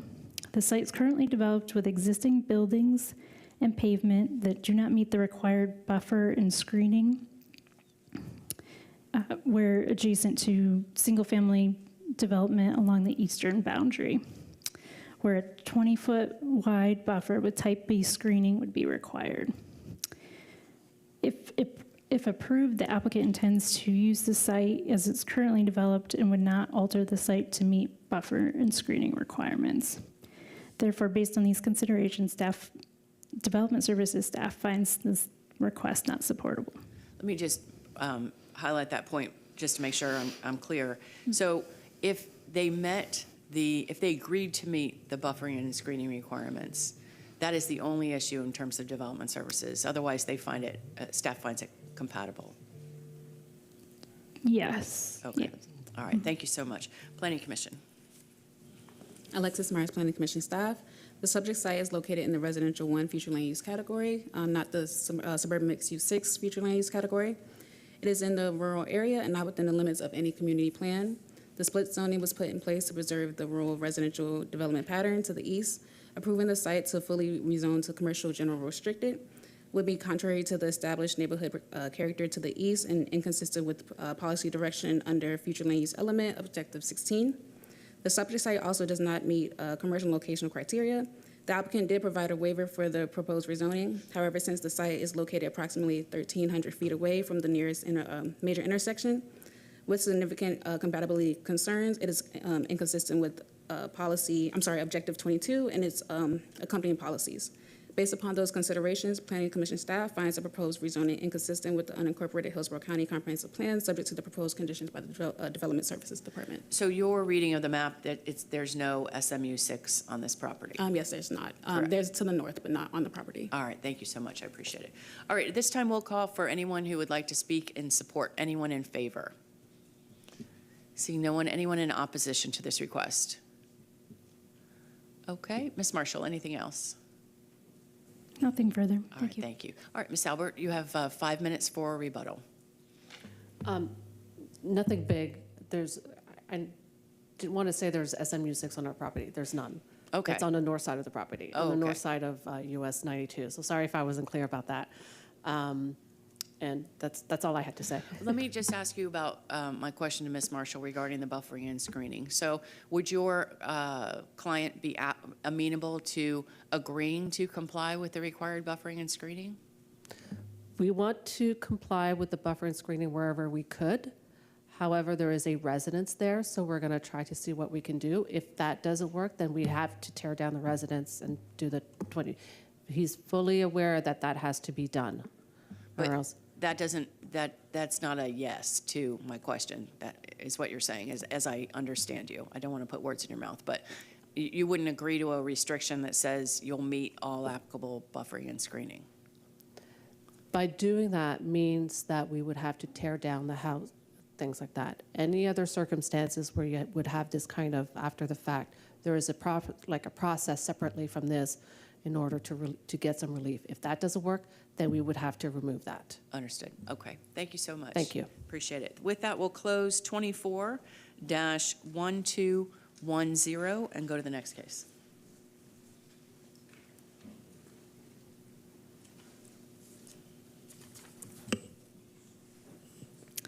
Next item is C3, rezoning 250175.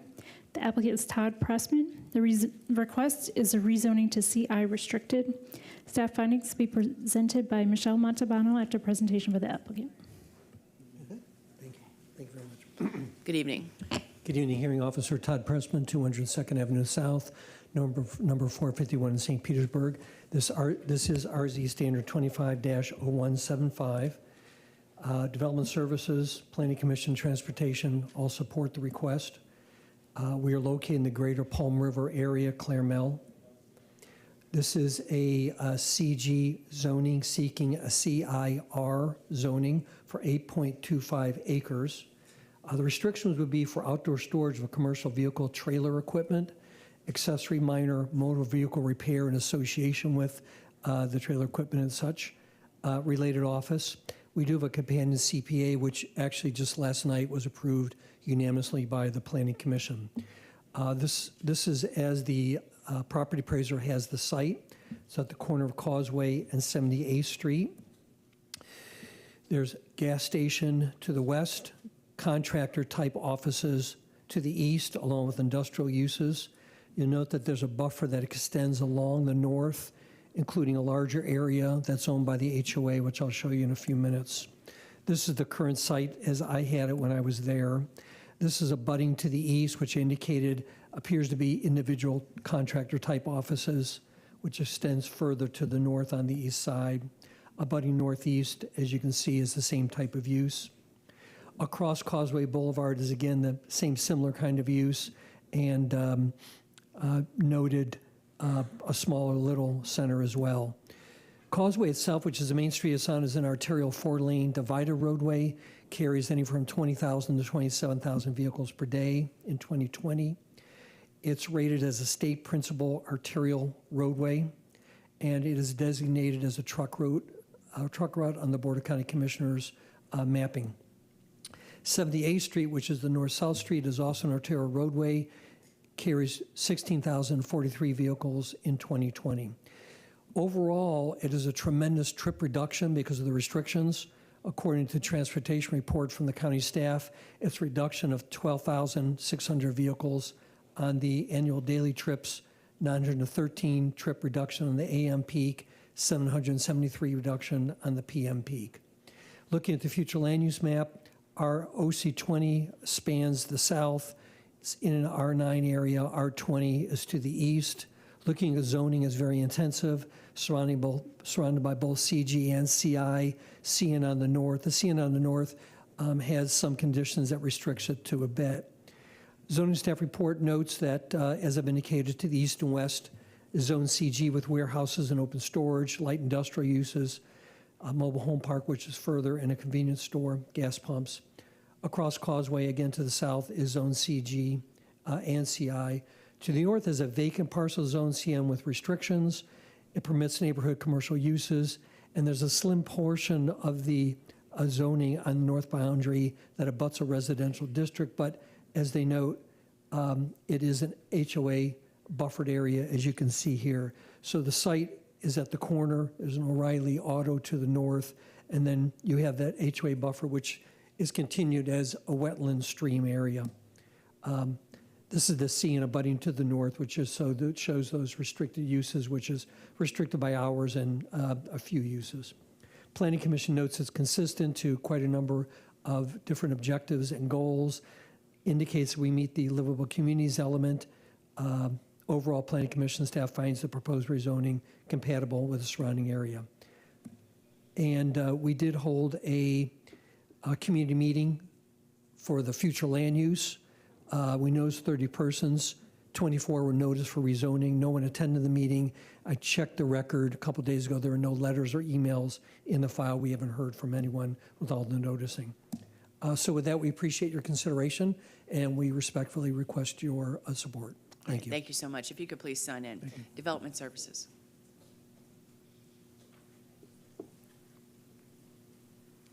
Michelle Maltzman, Development Services. The applicant is requesting to rezone approximately 8 acres of property in the greater Palm River area from CG to CI with restrictions.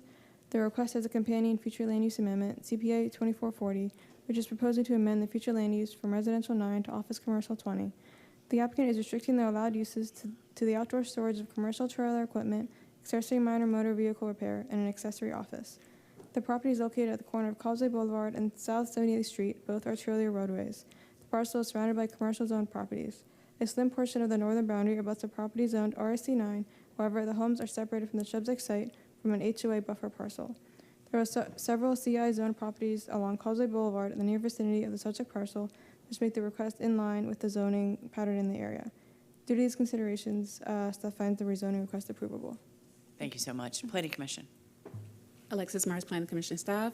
The subject property is located in the residential 9 future land use category. The proposed rezoning is running concurrently with HCCPA 2440, which proposes to amend the future land use designation to office commercial 20. It is in the urban service area and within the limits of the Greater Palm River Community Plan. The proposed rezoning meets the intent of future land use policy 1.4 on compatibility and objective 16 on neighborhood protection, as it will allow for a development pattern that is compatible and comparable with the surrounding development pattern along Causeway Boulevard. The existence of a Delaney Creek along the northern boundary will also provide for additional buffering with areas of the future land use designation of residential 9 located to the north of the property. Based upon those considerations, Planning Commission staff finds the proposed rezoning consistent with the unincorporated Hillsborough County Comprehensive Plan, subject to the proposed conditions by the Development Services Department. Thank you so much. Is there anyone in the audience or online that would like to speak in support? Anyone in favor? Seeing no one, anyone in opposition? All right, no one. Ms. Marshall, anything else? Nothing further. Mr. Pressman, anything else? All right. Then with that, we'll close rezoning 25-0175 and go to the next case. This brings us to Section D, Plan Development and Major Modification Rezonings. Next item is item D1, rezoning 240459. The applicant is Suresh Patel. The request is to rezone to Plan Development. Staff findings will be presented by Chris Grand-Leonard after presentation by the applicant. All right. Is the applicant here?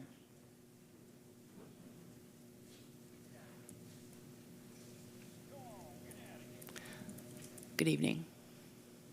Good evening. William Smith. I'm a representative of the applicant and of the EOR. 1003 South Alexander Street, Suite 5, Plant City. Thank you. Go ahead with your presentation. So what we have here, it's an existing, basically industrial lot, kind of in the middle of a residential area on all sides but the south. From the south down is more industrial. We're proposing to change that to a mobile home park. Immediately to the east of the property is more mobile homes. To the west is single-family residential, vacant to the north. On top of that, we are also asking for a reduction in the setback size from 25 feet to just 5 feet along the north and east sides as well. All right. Does that complete your presentation? Yes, ma'am. Thank you so much. If you could please sign in with the clerk's office. Development Services. Good evening. Good evening. Chris Growlenar, Development Services. I'm here to present PD 24-459. The applicant proposes to rezone a 1.73 acre parcel from AS1 to PD to allow for an 8-space mobile home park. The subject property is located at 5613 Anna Drive, Tampa. The area consists of single-family residential, light industrial, and commercial. Located further to the northwest is the major intersection of I-75 and Interstate 75 and Interstate 4. The surrounding uses are similar to the request, single-family residential, with a mobile home park located further to the east. Neighboring zonings AS1 and RSC 6 with an MH overlay are adjacent to and in the immediate vicinity, which also permit mobile homes.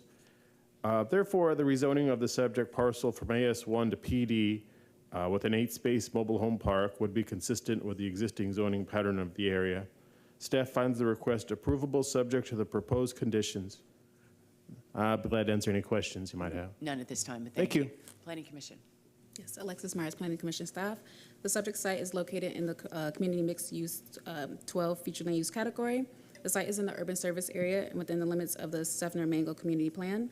The proposal meets the intent of Policy 1.4 and Objective 16, which require new development to be compatible to the surrounding neighborhood. The surrounding land use pattern is mostly of mixed uses. There are single-family uses, vacant land, a mobile home park, as well as light and heavy commercial uses around the subject site. Based upon those considerations, Planning Commission staff finds the proposed plan development consistent with the unincorporated Hillsborough County Comprehensive Plan, subject to the proposed conditions by the Development Services Department. Thank you very much. I appreciate it. Is there anyone in the audience or online that would like to speak in support? Seeing no one. Anyone in opposition to this request?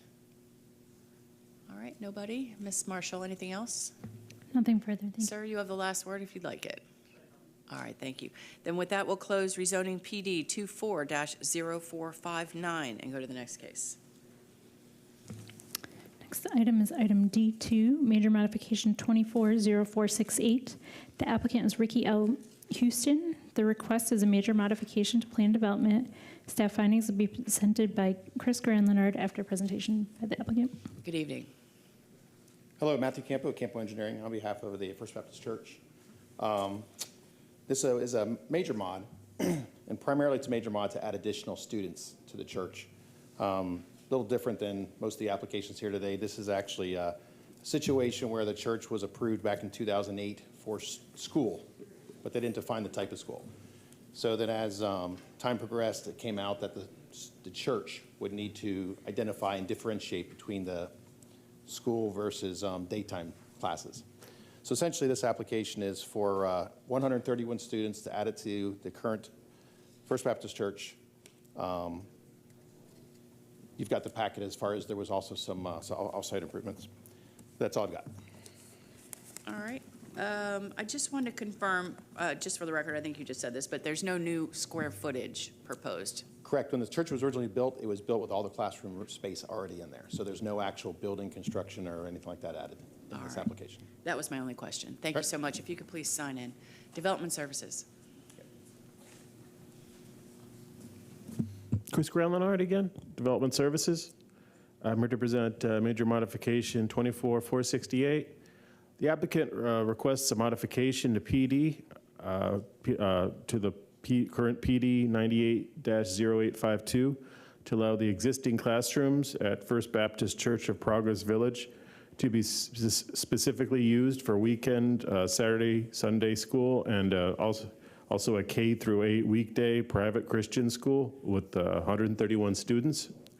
The 8.27 acre parcel is located generally at the location of 900 feet west of intersection of Progress Boulevard and South Falkenberg Road on the north side of Progress Boulevard, and is located in the urban service area within the limits of the Greater Palm River Community Plan. The surrounding area is predominantly a mixture of single-family and multifamily residential and county parks. The major intersection of 301 and Interstate 75 is to the northeast.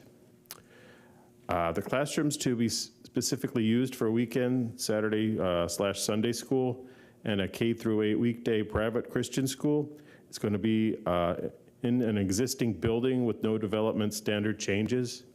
The site is large enough to accommodate required queuing on the property. The current PD zoning is already approved for educational and community uses. The addition of school uses would be a natural extension of the already approved uses. The property would also provide the surrounding residential areas with a valuable educational resource. Therefore, the modification to PD 98-852 would be consistent with the existing zoning pattern of the area. Staff finds the request approvable, subject to proposed conditions. Glad to answer any questions you might have. None at this time. Thank you So much. Appreciate it. Planning Commission. Alexis Myers, Planning Commission staff. The subject site is in the community mixed use, future land use, community mixed use and residential 9 future land use categories. The site is in the urban service area and within the limits of the Greater Palm River Community Plan.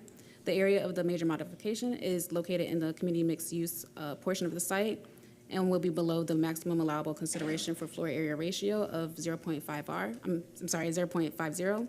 The subject site sits directly north of Progress Boulevard, which has a functional road classification as a county arterial. The subject site also sits external from all existing neighborhoods. Therefore, the proposed use meets and is consistent with Objective 16 and its policies on neighborhood protection. The proposed use is also a residential support use. Therefore, it is consistent with Objective 17 and Policy 17.1. Based upon those considerations, Planning Commission staff finds the proposed major modification consistent with the unincorporated Hillsborough County Comprehensive Plan, subject to the proposed conditions by the Development Services Department. All right. Thank you so much. I appreciate it. Is there anyone in the room or online that would like to speak in support? Anyone in favor? Seeing no one. Anyone in opposition to this request? No one. Ms. Marshall? Nothing further, thank you. All right. Mr. Campo, anything else? Nothing else. All right, then we'll close major modification 24-0468 and go to the next case. Next case is item D4, rezoning 24-1212. The applicant is Brad Gregory. The request is a rezone to plan development. Staff findings will be presented by Carolyn Paddle after a presentation by the applicant. All right, is the applicant here?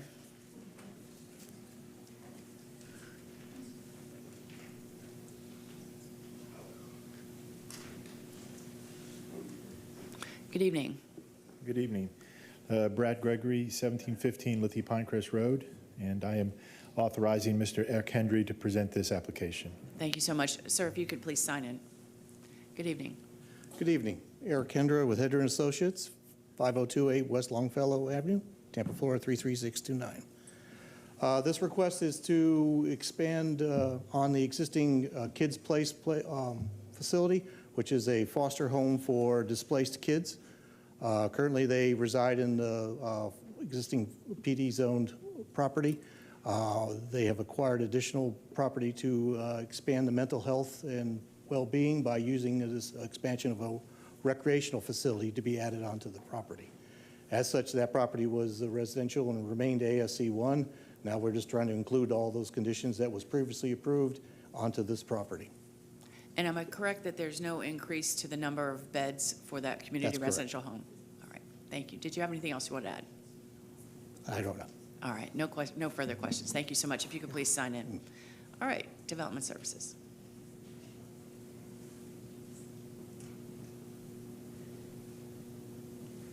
In a minute. Ms. Petal. It's okay. Good evening. Good evening. Okay, again, this is PD 24-1212. The applicant is requesting to rezone the property at 1801 Lithia Pinecrest Road from AS1 to planned development to be integrated into the existing PD 150959. PD 150959 was approved for a community residential home facility with a bed count of 60, and an administrative building with a dining hall. The application will not increase the approved bed count. The planned development is located on the eastern side of Lithia Pinecrest Road, south of Linsden Road. The area is comprised mostly of single-family residential uses at various lot sizes to the north, south, east, and west, zoned ASC 1, RSC 3, and RSC 4. There is a church adjacent to the PD on the western property line.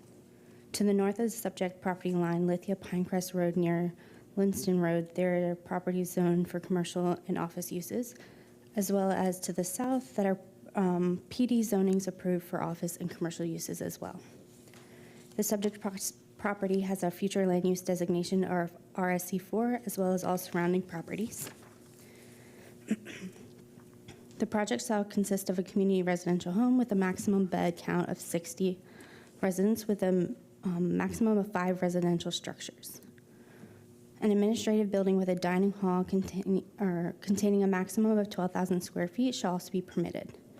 2 additional administrative residential support buildings will be with storage, on Lithia Pinecrest Road and Hinchy Road, with a maximum of 4,660 square feet is permitted. These structures shall maintain a residential appearance. The total square footage for administrative uses, including the dining hall, for the entire PD is 16,660 square feet. Additionally, a private recreational center building at a maximum of 12,800 square feet with outdoor pool facilities shall be permitted. The recreational center may hold private events during the regular operating hours of 8 a.m. to 8 p.m., Monday through Sunday, held for and by a kid's place, the applicant. All new construction proposed will be located on the parcel zoned ASC 1, located at 1801 Lithia Pinecrest Road. The PD will provide buffering and screening along the property lines adjacent to residential uses. Based on the future land use classifications, surrounding zoning and development patterns, and the proposed use, staff finds the request approvable and subject to proposed conditions. This concludes my presentation. Excuse me. Thank you so much. I appreciate it. Development. Planning Commission. Yes, Alexis Myers, Planning Commission. The subject property is in the residential 4 future land use category.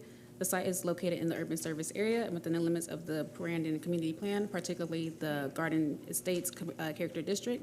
The proposed community residential home, staff residence, administration building, and recreational center are compatible uses with the surrounding development pattern, which include mainly residential uses. The proposal also meets Objective 17 of the future land use element, as residential support uses are allowed within residential neighborhoods to directly serve the population that must be located and designed in a manner to be compatible to the surrounding residential development pattern. Based upon those considerations, Planning Commission staff finds the proposed plan development consistent with the unincorporated Hillsborough County Comprehensive Plan, subject to the proposed conditions by Development Services Department. Thank you so much. Appreciate it. All right. Is there anyone in the room or online that would like to speak in support? Anyone in favor? Seeing no one. Anyone in opposition to this request? All right. No one. Ms. Marshall, anything else? Nothing else. Thank you. Sir, you have the last word if you'd like it. All right. Then with that, we'll close rezoning PD 24-1212. We have 2 cases left. Normally we take a break at 8, but let's go ahead and take a 5-minute break right now, and we'll come back and finish the last 2 cases. The clock on the back of the wall is not working, so there's a digital clock over Lauren's head. So let's just say 7:50. We'll be back. Thank you so much.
All right, everybody, welcome back to the January 14th, moving. 2025 zoning hearing master hearing. We're back from our break. So with that, if we could have everybody quiet down a little bit so we can resume the hearing. Ms. Marshall, we're ready to call the next case. Next item is item D5, rezoning 241261. The applicant is KB Homes. The request is to rezone to planned development. Staff findings will be presented by Caroline Peddle after presentation by the applicant. Good evening. Good evening, Ms. Hearing Officer. Clayton Bricklemeyer with Hillward Henderson, 101 East Kennedy Boulevard, representing the applicant. We are proposing up to 63 single-family homes in Seffner. I will let Ms. Peddle do her report. I will say we appreciate the staff and the Planning Commission reports. The one thing I told Caroline I'd tear up on, in part of our discussions with the neighbors, we've added a condition that I'll let her present, but we're going to add a 6-foot fence, and if I can move the mic, to the eastern boundary, the northern boundary, and this portion of the western boundary. So that underscores some of the working we've done with the neighbors. The other thing that I think is worth noting that's interesting about this is we originally had gone in showing access to Taylor Road. That's not wanted, I don't think, by anybody, and so you'll see a condition that says the access to Taylor Road, there will be a pedestrian access, and there will be hardened surface emergency access, but no regular vehicular connection. There's some letters in the file. I do have our civil engineer, our transportation engineer. I'm going to let them sort of give their spiel on drainage and traffic. And if you have any questions along the way, let me know. I do. Yeah. Before you leave, and if you want to defer these to your team, that's fine. Okay. But I did see regarding that access to Taylor Road. Yes. I did see in the transportation comments that they were asking for the emergency access. And so your plan now shows emergency access? Yes, ma'am. Okay. And there's an additional pedestrian access. Yes, That's what the two arrows indicate? Yes, there's a hardened, and I mean, Jeremy Couch can give you all the details, but there's a hardened path there, and it will be hardened enough to withhold emergency vehicles as well, but it's there for pedestrian access. Okay, and then I wondered why there's an access shown as vehicular cross access on the south side. Us too. That is us complying with the code. That is currently bumping into a school. We have no intention of connecting that at any point. I'm sure it's there because the staff would think that possibly that school redevelops at some point in the future, and they want us to do it, so we agreed to it. All right, I see Mr. Perez is online, so we'll ask him when it gets to that point. Perfect. All right. If you had anybody else? Yep, Jeremy is behind me. No, here comes Jeremy. Okay. Good evening. Good evening, Madam Hearing Officer. Jeremy Couch, 17937 Huntingbow Circle. I have not been sworn. I got here late. Okay. For this case or the next case, if anyone in the audience plans to testify, if you could please stand and raise your right hand if you have not been sworn in. Do you solemnly swear the testimony you're about to provide is the truth, the whole truth, and nothing but the truth? I do. Thank you so much. Please be seated. Go ahead. Thank you. Again, Madam Hearing Officer, Jeremy Couch. I'm a professional engineer and an expert in drainage. I am the engineer that prepared the PD plan, and it's my testimony to you that the PD plan was prepared in accordance with the requirements of the DRPM and the Land Development Code. Regarding drainage, we have reviewed this area and determined it to be a volume-sensitive area. So our design will comply with the volume-sensitive requirements and all other requirements of the Land Development Code. And I'm here to answer any questions for the neighbors or anyone else about drainage. All right. Thank you. Nothing from me, but thank you. If you could please sign in. Yes, ma'am. Good evening. Good evening. Michael Yates with Palm Traffic, and I have been sworn. 4006 South McDill Avenue. Just on transportation real quick, we did the traffic study that was submitted with the application. Parsons operates at acceptable level of service. The single access to Parsons operates at acceptable level of service based on driveway analysis. The cross access to the south is required as part of the code requirement for cross access.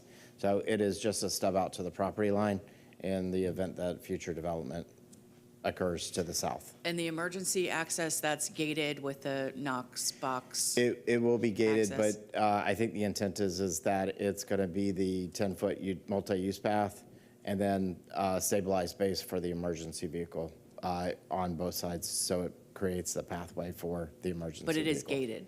Yes. Okay, all right, thank you so much. Appreciate it. If you could please sign in. Mr. Birkemeyer, does that complete your presentation? It does. I would mention, I'm going to submit the 2 resumes for the expert witness testimony, and we're available for questions. All right, thank you so much. I appreciate it. We'll go to Development Services.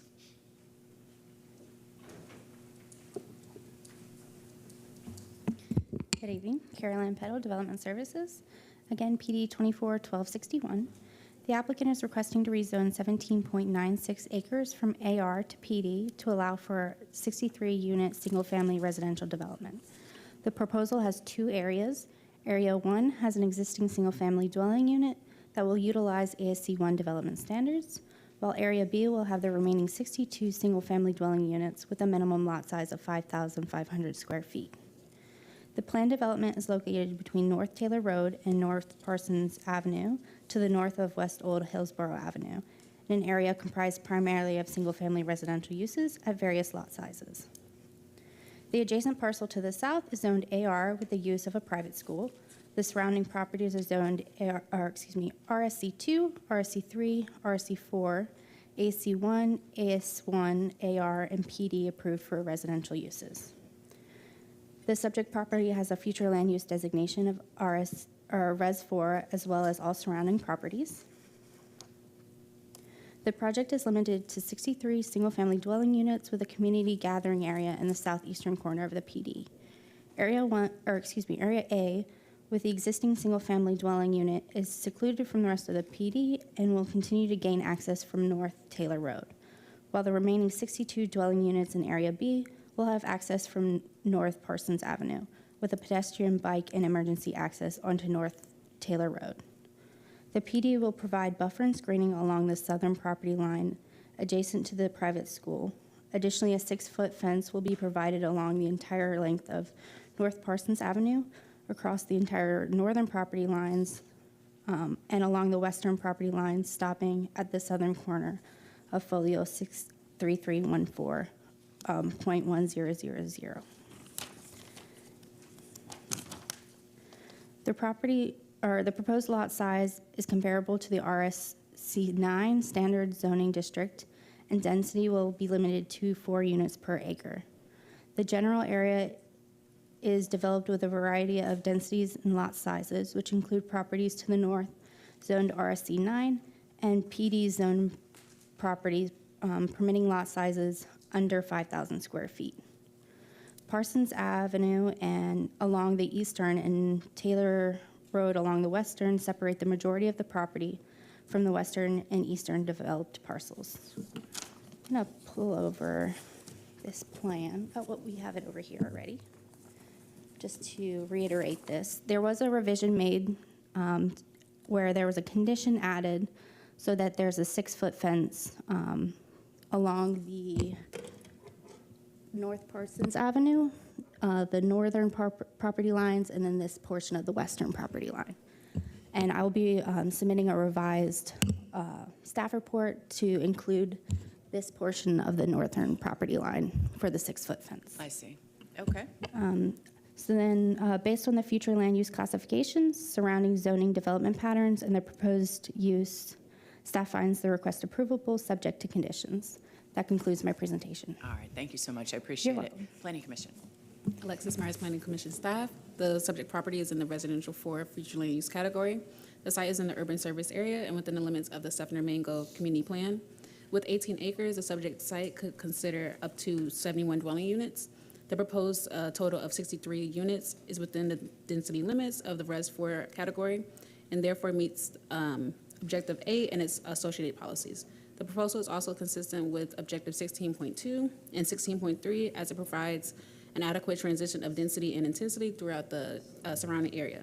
Based upon those considerations, Planning Commission staff find the proposed plan development consistent with the unincorporated Hillsborough County Comprehensive Plan, subject to the proposed conditions by the Development Services Department. All right, thank you so much.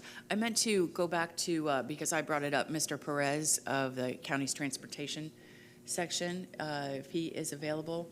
Mr. Perez, I asked about that cross-access stub out on the south side. Mr. Yates stated that it is a code requirement. I just want to confirm that with you. Yes, good evening, Madam Zoning Hearing Master Richard Perez for the record. The cross-access stub out to the south is consistent with the county's Land Development Code, Section 60201, subdivision access requirements.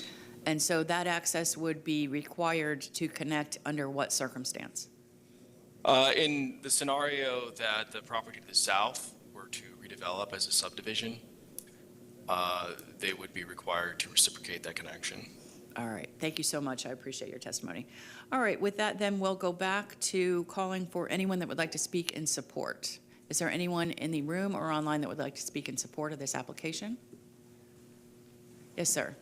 While he's coming up, is there anyone else in the room or online that would like to speak in support? All right, seeing no one? Good evening. Eric Hand, 5405 Peach Avenue, Sefner. I'm the owner, manager of the nursery. Been there my whole life, minus some army time. I'm ready to retire. And looking at the plans, I mean, I think they look like good plans to me. It jives with what's next door. There's subdivision to the north of me, there's subdivision to the northeast of me. So I'm for it, I approve it. All right, thank you so much. If you could please sign in with the clerk's office. All right, seeing no one else in support, is there anyone in the room or online that would like to speak in opposition? Yes, sir. You can come forward. How many people? Can we get a show of hands? How many people would like to speak? So there's 3, 4, 5. Do we have any? Oh, 6, sorry, thank you. Anybody online to speak in opposition? All right, we'll say 3 minutes apiece. We'll go a little bit over just to make sure everybody gets a shot, but you will hear the buzzer at your 3 minutes. If you could keep it under that, I appreciate it. Good evening. Yes, ma'am. Yes, my name is Alan Moyer. I live at 309 North Parsons, directly across the street from where Warren Hand's nursery is. I've been there approximately with her dad. We got married there. And so we've been married 45 years, but we've been living right there for quite a long time. This property has been a rural area for many years. Right now, they have built 5 subdivisions within a 2-mile circle right there. And when I come home from work on 92 to turn to go towards Brandon to my home, there's no turn light there. Traffic is backed up there. And I have to wait to go a 1/4 mile to get to my house. And now for them to only have an access on Parsons, I don't think is good. I know I'm not going to stop this, but I'm going to put my points in. They need to put another access over there on Taylor Road so we can get some of the people off of Parsons where it's really busy. It's good after you get past Kingsway because it turns into a 4-lane road up there. Something needs to be done as far as our road. It's a rural area still, and it is bumper to bumper, and it's terrible traffic, and, you know, it just can't, you know, just so many subdivisions are coming in right underneath our nose, and Old Hillsborough is terrible if you're at the light there at 3:30, 4 o'clock, 5 o'clock, 6 o'clock. Front of my house is bumper to bumper to bumper to bumper, and I have to wait to get home, and there's just a lot of traffic there all the time, and I just think they need to do something there. And if they're going to put a fence up, are they going to have to put shrubberies around it so we don't have to look at an old wooden fence like down the road that's falling down in times, you know, later on, or what? I don't know what to say. I'm just saying that I just want to find out what can they do for us as the people that live on this highway? And the main concern is overpopulation at our little 2-mile radius right there. We just got so many people that they're building homes for right there. Nothing against the builders. I can't help that, and I don't want to be a bad neighbor to Mr. Hands He's been a great person for many, many years, but it's just growing so fast. We couldn't stop the ones up on 92, the houses that were going there, and I'm just, you know, our neighbors are desperate to know what are they going to do to make it easier for us to go in and out of our place and have traffic not so heavy. And I just, you know, that's where I'm at. All right, thanks, sir, for coming down. I appreciate it. If you could please sign in. Next, please.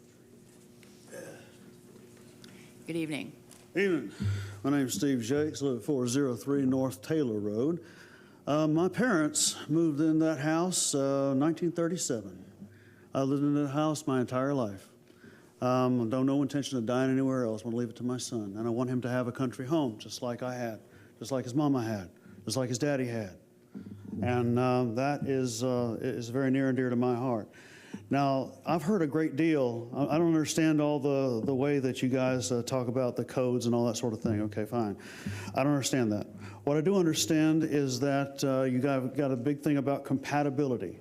All right? Well, this area, North Taylor, up until about, say, 6, 7 years ago, the only thing compatible with it was rabbits and coyotes. You know, I mean, it wasn't, these developments and such has been cropping up all over the place like, I'm going to say it, like cancer, okay? And maybe I'm going to step on a few toes, but frankly, I don't care. I'm sick of it, and I know a lot of other people are too. The place is overdeveloped. The roads, the gentleman brought a very good point there. The roads cannot handle the traffic. If you expand the roads and you got to be people move their fence, frankly, in my humble opinion, please let them go somewhere else. That's all I got to say. Sir, thank you very much. If you could please sign in with the clerk's office before you have a seat. Appreciate it. Thank you so much. Who's next? Good evening. I'm Mark Merrill. I live at 203 North Taylor Road. What I have a question about is the subdivision is like the subdivisions just north of the interstate, which is maybe 2 miles away, Heritage Estates and Crestview Heights. They're on 1 acre lots, and they're really nice subdivisions. I give anything for this subdivision to be like that. But what I'm worried about, my son lives in Mango Groves, and his is a subdivision that's similar layout to this, you know, like 50 foot between houses. And now most of it's turned into rentals, it's drug city and everything else there. And I'm afraid this place, if it stays, there's no place to park cars unless they require them to have a 3-car garage. One space is not going to be used for a car. There's no place to park. My son can't even get to his house all the time because of the cars parked in the road if he gets home at night. And I guess that's pretty much it.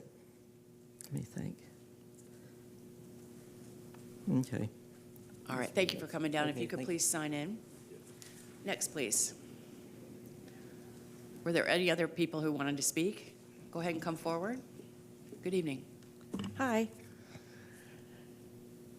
My name is Cheryl Stanton. I live at 1001 Alta Drive. It's on the corner of Alta and Taylor.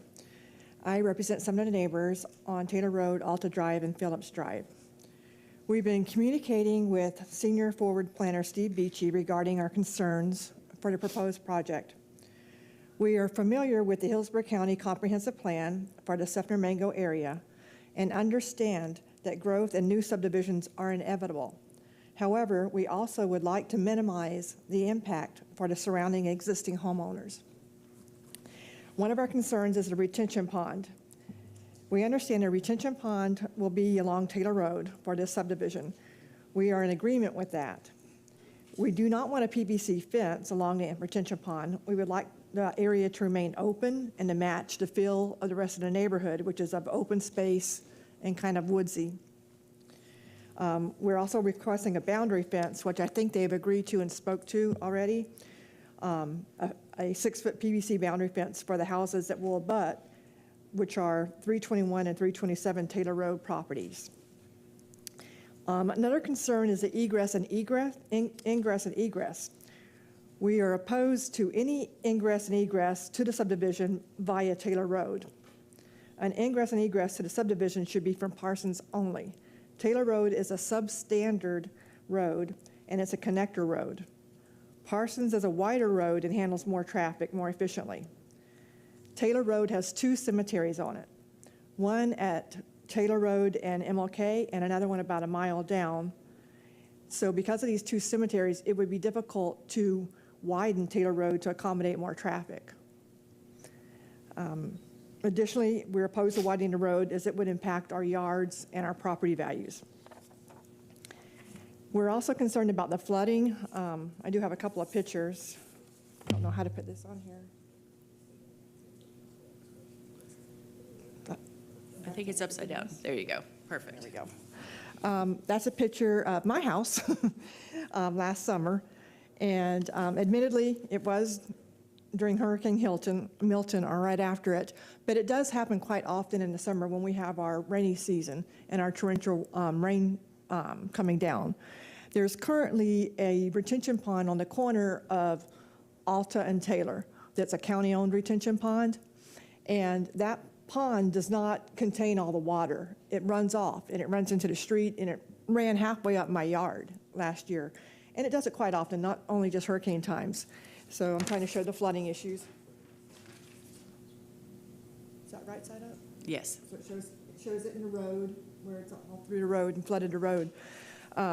We feel that, I know that they're putting a retention pond in, but with the addition of concrete and houses, there's going to be additional sheeting and runoff. So that's one of our big concerns. I know I'm beeping. If you could just wrap it up, I'd appreciate it. Yeah, we would also request a meeting with the homeowners and the builder. We haven't had one yet to talk to them about our concerns, and we would like that. All right, thank you so much. You're more than welcome to submit those documents into the record with the clerk when you sign in. All right, I think we had another person, 2 more. Go ahead and come up, be ready, if you could. Yes, my name is Stephen Popovich. I live at 321 North Taylor Road, and I also own the property behind it that is abutting the planned development. First off, I want to go on the record to say I'm very disappointed in KB Homes for not approaching any of the neighbors and taking us into consideration as they developed and basically dumped their 63 houses into our 1 acre plus neighborhood. I have a small lot of an acre where a majority of Taylor Road is 1 acre plus. So first off, I want to say that their development is inconsistent with the surrounding area. Second, I want to stress that there's things that I found out this morning that I would have liked to have known previous to this. I did get a call from the engineer this morning, but it's a little bit too late. Why have we not been involved in this planning process? Our 2 major concerns, and it sounds like they're listening to us and they're dealing with it, is any access onto Taylor Road from that subdivision is absolutely unacceptable. Taylor Road is, I've lost 2 dogs on that road. I'm afraid to walk on it. I can't ride my bike on it. With every addition of these subdivisions into our neighborhoods, it becomes a thoroughfare. When they built Amazon at the end of Taylor Road, they told us that there would be no traffic from Amazon through there. Come sit on Taylor Road when they run their service, I guess about 9 o'clock, and there's at least 30 trucks running down Taylor Road, and they're not doing 40, they're doing 45 and 50. They have somewhere to be. It's totally unacceptable to have any additional traffic onto Taylor Road. The second major concern, you saw the pictures of the flooding. We struggle to be able to contain what we currently have and what we've had in the past. Any future drainage onto Taylor Road from that subdivision will be totally unacceptable. My house will be flooded, their house will be flooded, and many other houses will be flooded. Now, they're going to build a retention pond, but all that's going to do is bring 18 acres and 63 homes worth of water into one area. And I've heard from the engineer that there's going to be a spillover in that pond that is going to come down Taylor Road and be expected to be absorbed into that retention pond that it currently exists. I have a picture, if I could bring that up. That's where all that water is going to go. So 63 homes are going to come and spill out of their retention pond into that drainage on Taylor Road, which is going to be expected to go underneath the road and then outlet into, trying to get that lower one on there. But you can see that there's no way that any amount of water can go through there. And it doesn't. It floods into my yard currently. And it's going to be a big problem. The other concern is I don't understand why we can't have transitional zoning. Why do we go from major acreage into 63 houses in an 18-acre period? I just don't understand why we can't transition and put some decent-sized lots into these neighborhoods that currently have 1 acre plus, and I'm the small guy with an acre. So I get frustrated by this, and I've my third meeting to come and fight it, and I'm not going to fight it. I probably won't be successful here either, but I want to go on the record to say I'm opposed to it. They have to deal with these issues, and they need to talk to the neighbors before they come in here and dump 63 houses and say, here it is, here's the plan. Well, what's the next step? Why weren't we involved in any of it? So I'm very frustrated with the planners that do that. All right, thank you, sir. I appreciate it. If you could please sign in with the clerk's office. All right, we have one more person, I believe. Good evening. Hello, my name is Frank Italiano. My address is 315 North Taylor Road. I guess I'm representing myself here. My neighbors haven't talked to me very much about what's going on, and I actually owned most of the property that was along the border of where the nursery is right now, north of the pond, and which would be going east and west, where they want to put the drainage pond, and then going north in between where the current nursery is and another 1 acre lot, which I recently sold. My big concern, I'm not really for or against anything so much, is that the drainage is a big issue for me. That drainage actually comes across my property and down to Steve's property. And I don't want none of that. There's a drainage ditch there currently. I'd like that to be diverted. Whatever, I can't stop the progress, I don't believe. So it's just got to be done right. The drainage has to be done in such a way that it's going to be able to maintain and contain what's going to happen. The little drainage ditch that we have across the street from my property right now won't handle it. Absolutely not. So it's really important that drainage is issued, and I have most of the property along that fence line that's currently there. I want a a privacy fence along my property as well. I want it all the way across and down to Taylor Road. I don't have a map, but it's going to be north of where they want to put the large drainage ditch. And I'm totally against the traffic going on to Taylor Road, simply because that's going to bring more people and it's going to bring more crime in the neighborhood. We've already seen it with the existing neighborhoods that have come in. There's been more theft in the area. There's been more problems. If you allow more people to come on Little Taylor Road, and I'm against not doing something on Parsons. I don't live on Parsons, but Parsons is a main thoroughfare. Taylor is not. It's a small residential road. And we shouldn't have to go ahead and have a 3-lane highway, 4-lane highway going through Taylor when you have an existing main road. So drainage, defense, and what did I do? I think there was one more thing, but let me just check real quick. Yeah, and then just the drainage across the front of my property, that if there's going to be overflow, if this is the way it has to be, and that large pond has to be south of my property, then if there's ever a chance that that's going to overflow, there has to be improvements made going across the front of my property, down to the culvert, down to the other drainage ditch that already can't handle the water. So it's pretty simple for me. Thank you. Thank you for coming down, sir. I appreciate it. If you could please sign in. All right, I believe that was the last person to speak in opposition. Ms. Marshall, anything to add based on the testimony tonight?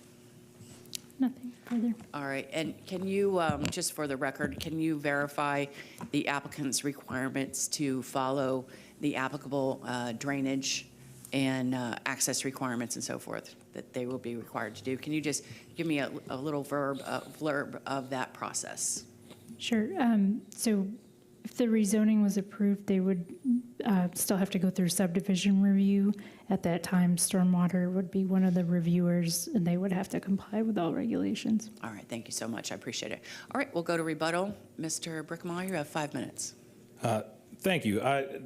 If you have any questions for my team, I would say cut me off and let me know, because I have drainage expert and traffic expert behind me.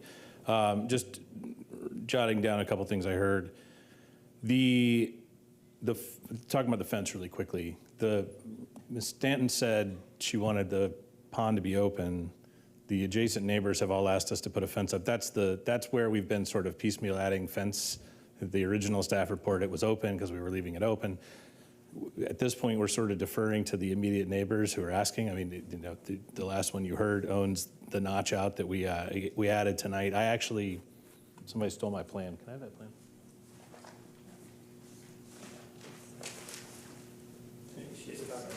About the fence on Taylor Road.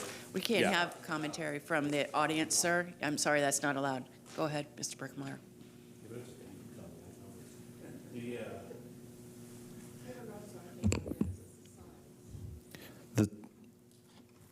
We'll have this conversation. As of now, you know, we changed this to go up here, around here, and down to here. The fence. Yes, I will tell you, and I'm telling, Carolyn can hear me. We've spoken to this gentleman while this was going on, and he's asking for a fence here, so we will add that as well. So at this point, we're covering just about all of the property. And we didn't say this initially, there's already a 10-foot type A required on the southern boundary. So that's already in the condition. The changes are just to add the fences piecemeal. And will that include a fence as well? Yes, 10-foot type A. Well, I guess it could have an opaque. Our plan would be to match the fence. Okay. I guess we have the option of opaque greenery, but it'll be a wall or a fence. I know that I didn't necessarily hear them say this. Just to be clear on our position, we are agnostic on the emergency access. I know there are folks that bothers. We put it there because the county asked for it. We don't care if it gets used that way or not. So I'm just stating that mostly for the residents. But it will be gated. Yes. Correct. Yes. As of now, that's the plan. You hear all the sort of infill problems that you get with infill properties. This is an infill property. There are a mixture of densities around, and we are at 3.5 units per acre on in a Res 4. So that's all for that. Again, if you had any technical questions on the drainage or transportation front, I would definitely defer. But unless you have anything else, that would conclude my presentation. No, that you covered what I heard, which was mention of the fence and to fence that retention area or not. I picked up that, and then I asked Ms. Marshall the question about the permitting, actually, of it. Yes. So if you wanted to address any of their drainage concerns from your expert, this would be your opportunity. Yeah, do you want to let's do that. Ms. Fitz, Jeremy Couch with Tampa Civil. So as part of our engineering, design, and permitting requirements with the county does have a requirement that we meet their standards, and in addition to that, any improvements that are needed along Taylor Road for conveyance to downstream, we would have to analyze and take care of those. So it will be looked at during the permitting of the site. All right, thank you so much. I appreciate it. All right, Mr. Brickmeyer, anything else before we close? No, that's it. We would just ask for your recommendation of approval. All right, thank you so much. Then with that, we'll close rezoning PD 24-1261 and go to the last case. Last item is item D6, rezoning 24-1262. The applicant is Robert and Rebecca Mixon. The request is to rezone to planned development. Staff findings will be presented by CM Ball after presentation by the applicant. All right. Good evening. Good evening, Madam Zoning Master. My name is Anna Kirkpatrick, and I am speaking on behalf of the applicants. I am here and joined by my husband, Colin Mixon, and my mother-in-law, Rebecca Mixon, and we are representative of the family behind the project known as Council. How do I just want to make sure I have PowerPoint. There we go. I see it. Colin and I are homeowners here in the Tampa Bay area, in Seminole Heights, and we chose Tampa Bay as our home because it embraces small businesses. It empowers the vision that comes with entrepreneurship, and it has a population that prides itself on supporting small businesses. One of my favorite things to do, and Collins as well, is to go in our community of Seminole Heights and go to a local brewery, a local restaurant, a local shop. And the residents of the Nonasassa and Seffner are no exception to this population. With one large hurdle, they don't have those local businesses to support. I became involved with the community of the Nonasassa in 2021. I brought my horses to be there. It's actually there on the screen. And I got to know the family where I kept my horses, and they're actually here tonight, which I think is really telling of the support of the Nonasassa community. And through them, I got to know that the Nonasassa community, via their family, their friends, and they're a community of young families that are moving out to the Nonasassa because of the space and opportunity that the Nonasassa provides them. And since I've been going out there routinely, multiple days a week, every week since 2021, I've seen the Nonasassa grow, but in certain ways. Subdivisions, homes, Amazon warehouses, but not shops, not businesses, restaurants, not places where people can gather to have a meal after a day of work, nowhere to buy gifts, and nowhere for a young family to celebrate milestones of life. So the dictionary meaning of council is this: it's an assembly of people. And that stuck as a name because that's exactly what we hope to achieve. We came up with the concept of council one day as we talked about the future of our own family and what our family is passionate about. For Colin and I, it's supporting local businesses. And for my mother-in-law, Rebecca, and for my father-in-law, Bob, it was, sustainability, organic food, sustainable farming. Bob Mixon, he currently is not here with us because he's working as a dentist still, but he has colonies of bees, so he needs space. It was always their plan to make Tampa Bay their home, and so the Nonasassa fit because we have that space.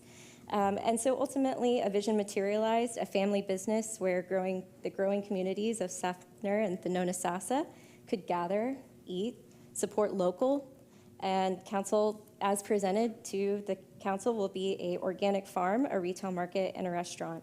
The goal is to support the growing communities of the Nonasassa and Seffner, but also honor its rural roots.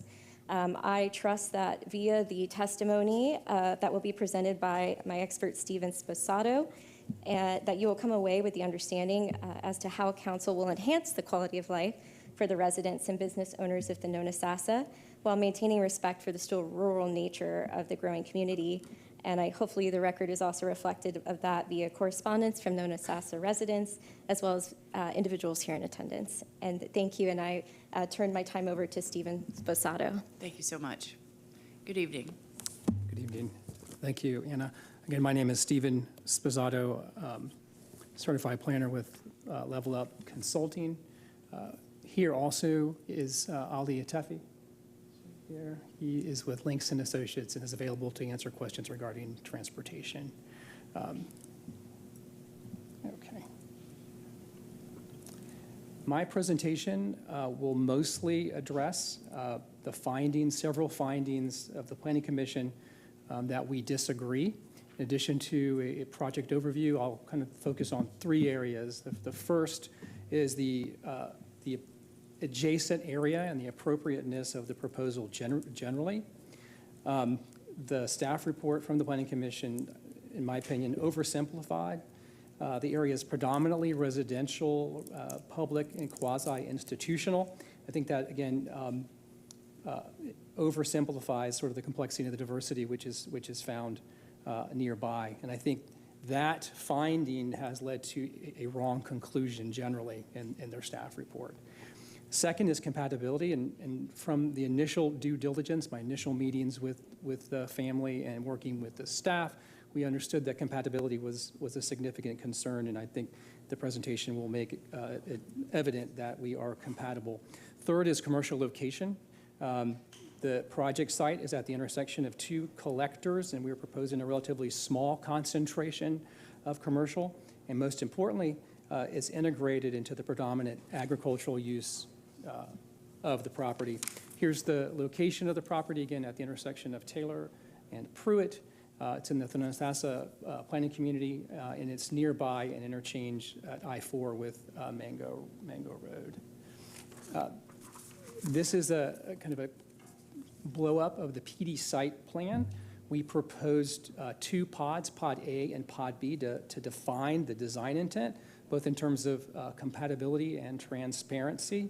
Pod A is the ag portion. You can see kind of on the line, there's a line that separates the two pods. Pod A is the ag portion, and the uses proposed there are consistent with the AR zoning designation currently, would normally be approvable by right. Does include an option for a single-family home, as well as farm-related structures like greenhouses. Pod B is much smaller. It's in the northeast corner. It includes a farm-to-table restaurant and a curated market. On the western side of the property, you kind of see it. It'll show up better in some additional slides. But there's a 75-foot tree preservation buffer. We have 2 points of access. The access on Pruitt is for the resident and farm use only, not public. The access on Taylor is for the restaurant and the market. We are dedicating right-of-way along Pruitt and adding sidewalks along the frontage consistent with the approvable design exception. The applicant has allowed us to generate a conceptual site plan to further illustrate the design intent. Clearly, some of those ag features might move, based on sort of how the farm develops. But the point of this graphic is to clearly delineate Pod A from Pod B. And then here are some visioning graphics, kind of building on what Anna presented. There's visiting graphics regarding Pod A. And then here are some of the graphics that we worked on for Pod B, showing sort of the scale and the design and the intent of what we're calling the farm-to-table restaurant, which is conditioned to be sit-down. Condition 8 requires it to be a sit-down restaurant. You can learn about the farm and then enjoy what is actually produced on the farm. The curated market is value added, so honey, salsa, those kinds of things.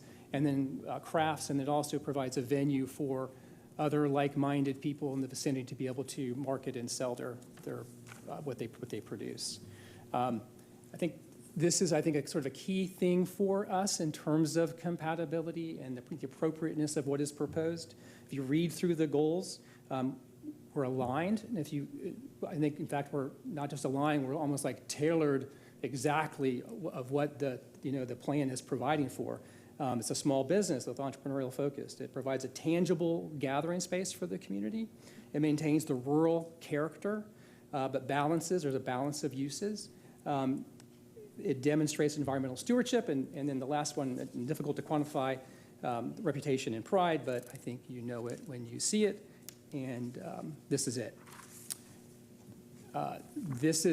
This graphic shows what is already established in the area, showing the sort of the diversity of uses, and I'll just point out a couple. Directly to our south is a sports complex. It has a lighted ball field, it has lighted parking, and it has stands for people to come in and see the football game.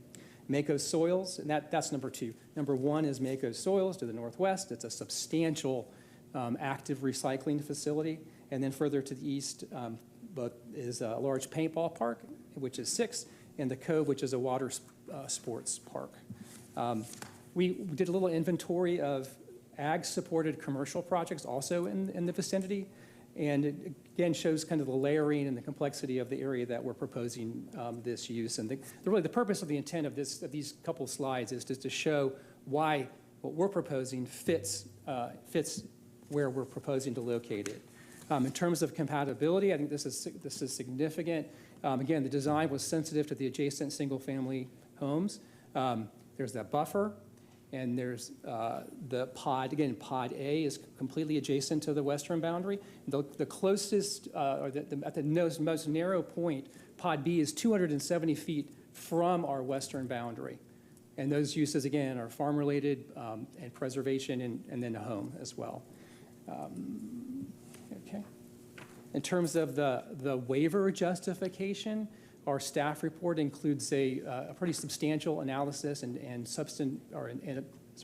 includes a substantial analysis and then a basis for the waiver. The Res 1 designation allows commercial up to 0.25 or 30,000 square feet. Our farm-supported commercial, which is located in that Pod B, is only at 0.08 FAR, so it's substantially less intense than what that land use designation would provide. And again, it's the commercial integrates and supports what's on site. I kind of just colored it in, with the green versus the tan, kind of showing how most of the property, again, is either ag or preservation related. I'm just about to wrap up. I guess in summary, it fits the area generally and specifically. It's a creative and I think special place for the community to gather. And I think most importantly, it was designed to be compatible. Facts that we presented, I think, support the finding that it is consistent and compatible. And I think that's evidenced by the staff reports you received from the development services, including transportation. And we appreciate your hearing us tonight. Thank you. I just have a couple questions. Yep. One is the single-family home, the one home. Yes. Is that a caretaker sort of structure? Yes, it is designed to have someone on site that can be, present on the property at all time. All right. So, yeah. And the are you committing? I guess I need to ask: are you committing any of the graphics you've shown architecturally? Are you committing to that as a part of the record? Only as an inspiration, not in terms of any conditions. It's really more, we wanted to, because of the sensitive concerns and the location, and based on the recommendation we received from the Planning Commission, or the finding from the Planning Commission, we felt it is important to kind of show you what those envisioning exercises had generated. But I don't think we're ready to sort of say, yes, we're going to do exactly what is within those graphics.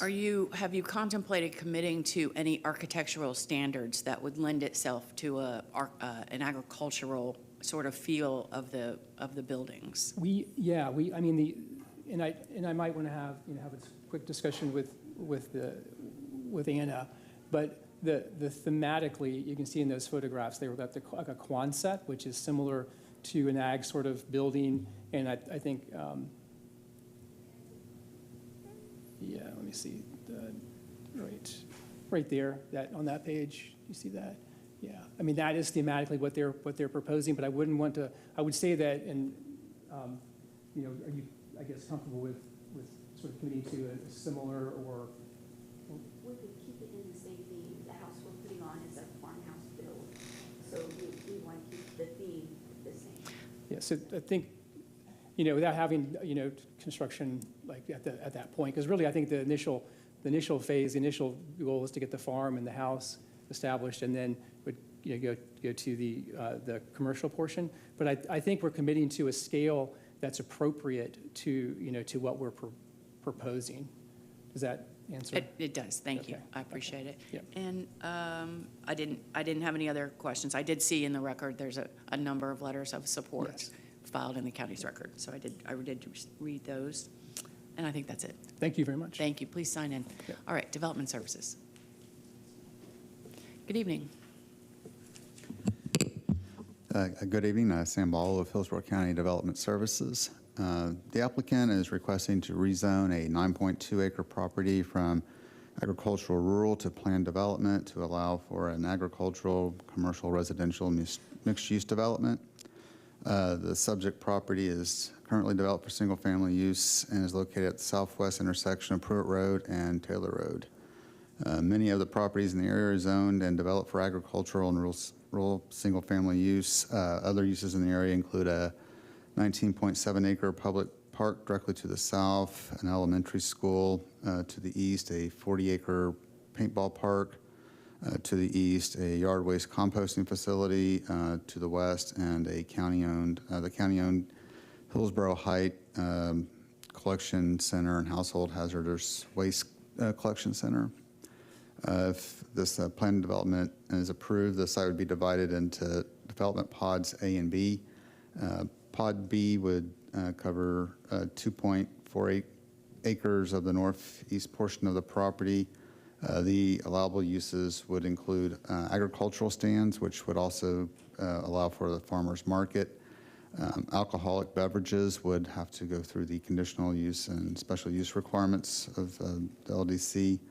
An eating establishment without drive-through facilities up to 4,800 square feet of combined gross floor area.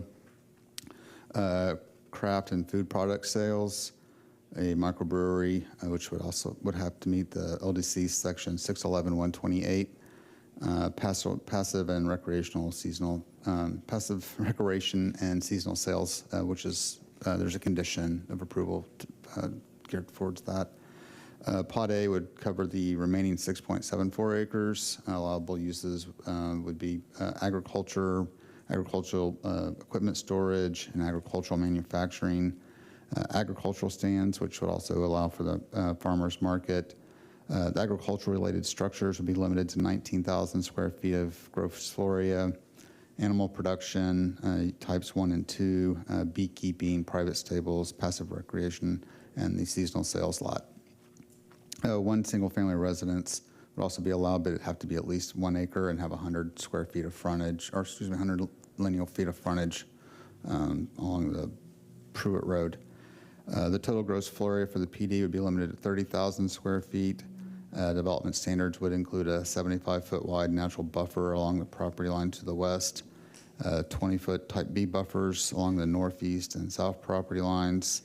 The minimum setbacks from the east and south property lines would be 50 feet, and after a 17-foot right-of-way dedication, the resulting setback from the north would be 33 feet. Based on the surrounding zoning and development pattern in the area and proposed uses and standards for the plan development, staff finds the request approvable. Concludes my presentation if you have any questions. Just very minor. I saw there's a revised staff report that corrects that planning commission recommendation. There is. I did see that. I have it. And I just had one other minor thing to point out in the staff report on page 7 of 16, which is the table where you go through the agencies and their comments and recommendations. You just have noted, I hope it's incorrect, under transportation that they do object, but their agency report shows that they do not. So just to change that, that was it. That is correct. Yeah, that's an error. Okay. Yes, that is an error. That was my only question. Okay, great. Did you have anything else before we move on? No, ma'am, I didn't. Okay, thank you so much. I appreciate it. Okay, thank you. Planning Commission. Yes, Alexis Myers, Planning Commission staff. The subject site is in the residential 1 future land use category. The property is in the rural area and within the limits of the Tonota-Sassa Community Plan. Future land use element objective 29 states that in recognition to the importance of agriculture as an industry and valuable economic resource, Hillsborough County shall protect the economic viability of agricultural activities by recognizing and providing for its unique characteristics in land use planning and land development regulations.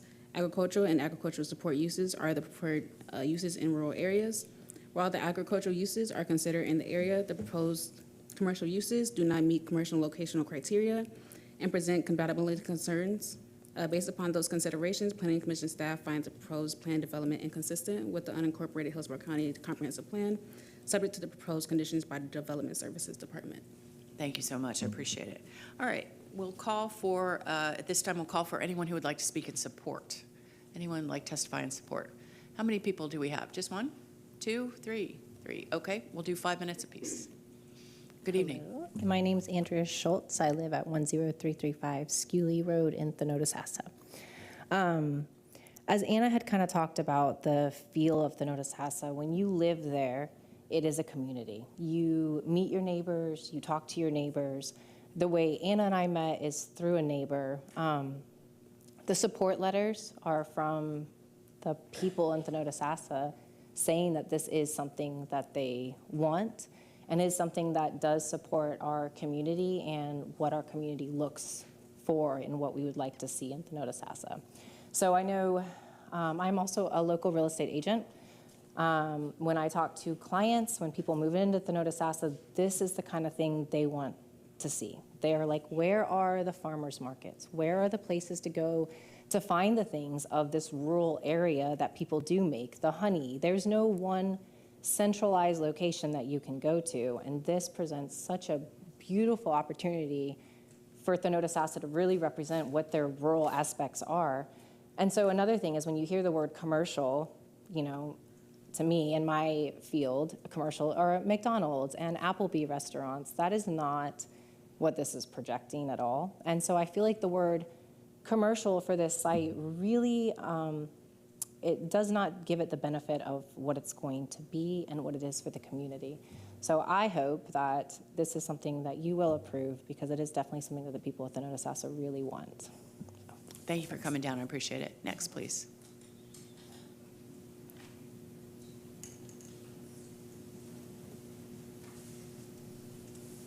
Good evening. Hello.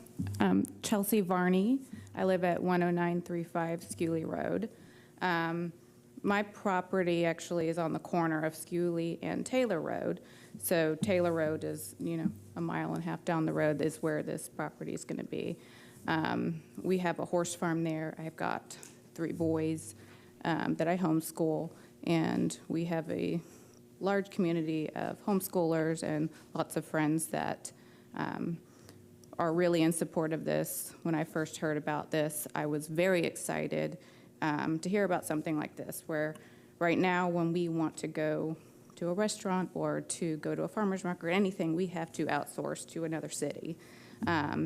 And right now we really are looking for somewhere where we can meet up with friends and do things like that. We have been to the park that is next door to the proposed property, and when we go out there, it's go there and go home, where if this was in place, we would be able to, you know, go to Council Farm and, you know, have a whole day of it and go to the park and everything else. So it's, you know, it really does bring it full circle for us. So we're really excited about it. We're in favor of it. All of our friends that live in the area and would be just thrilled to have something like this where, you know, it's not just a chain restaurant or something like that, where, you know, we really feel like this will add a lot of flavor to the city itself. Yeah, that's all I have to say. All right. Thank you very much for coming down. I appreciate it. Wait, one more person? Good evening. Adam Varney, also at 10935 Scully Road. We met Anna through our horse farm there and have known them. They're a great family and good friends, and it's going to be an outstanding thing for the city. It's exactly what we need. If we try and go to dinner, we have to go fight traffic to get to New Tampa, or go down Fowler towards Temple Terrace, or go down to Brandon and fight traffic down there. There's nowhere local to have a relaxing evening with friends and visit, and you know, the other opportunities, the farmers market and stuff, to have something to do, to get some fresh produce, and, you know, just have that experience. Everybody's moving out to Thonotosassa to have the rural experience. We all know it's going to get more and more developed as the years go by. To be able to preserve that rural feel, you know, we've heard about the compatibility all night. The rural feel there, to preserve some of that, to keep that mindset in Thonotosassa as the subdivisions come in. I mean, they're building on Taylor Road right now. They're building on Mango, and they're digging up cow pastures to put in houses down in a big hole on Mango Road, and just destroying the feel of Thonotosassa. This has an opportunity to preserve it, to give people the opportunity to come experience the farms, to live the rural life, to share that with their kids and get their kids to buy into things like that. And I really do hope you guys approve it. Thank you very much. Thank you, sir, for coming down. I appreciate it. All right, seeing no one else in support, is there anyone in opposition to this request? Seeing no one, Ms. Marshall, anything else? Nothing further. All right, we'll go back to the applicant. You have 5 minutes for rebuttal if you would like to take it. I guess 2 points briefly. I don't see anything factual in the record that is contrary to our finding that it's consistent and compatible.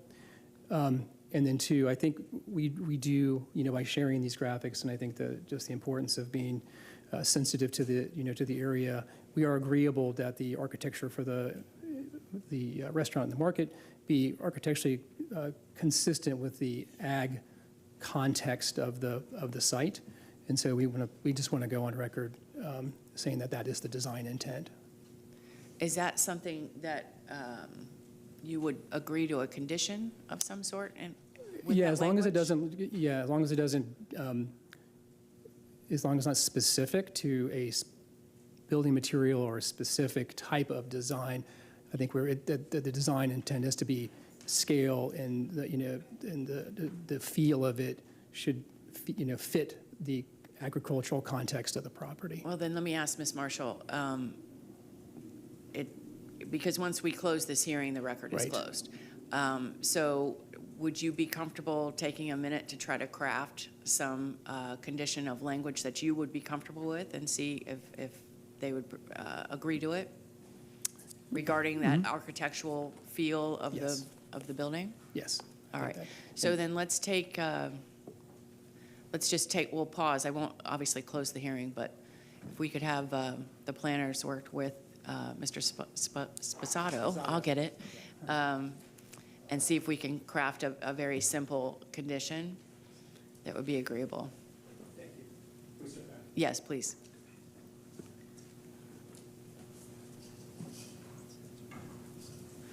And we'll check back in about 2-3 minutes, see if we can wrap this up.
Ms. Marshall, I feel the need to check in because we're we're going a little long here. So do you think we're coming to a conclusion? Yes, we are. Okay. We're just trying to come up with something that would be enforceable and not too subjective. And mostly pointed at the commercial buildings because the agricultural buildings speak for themselves as I read it. Yep.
All right, thank you for that. Sorry.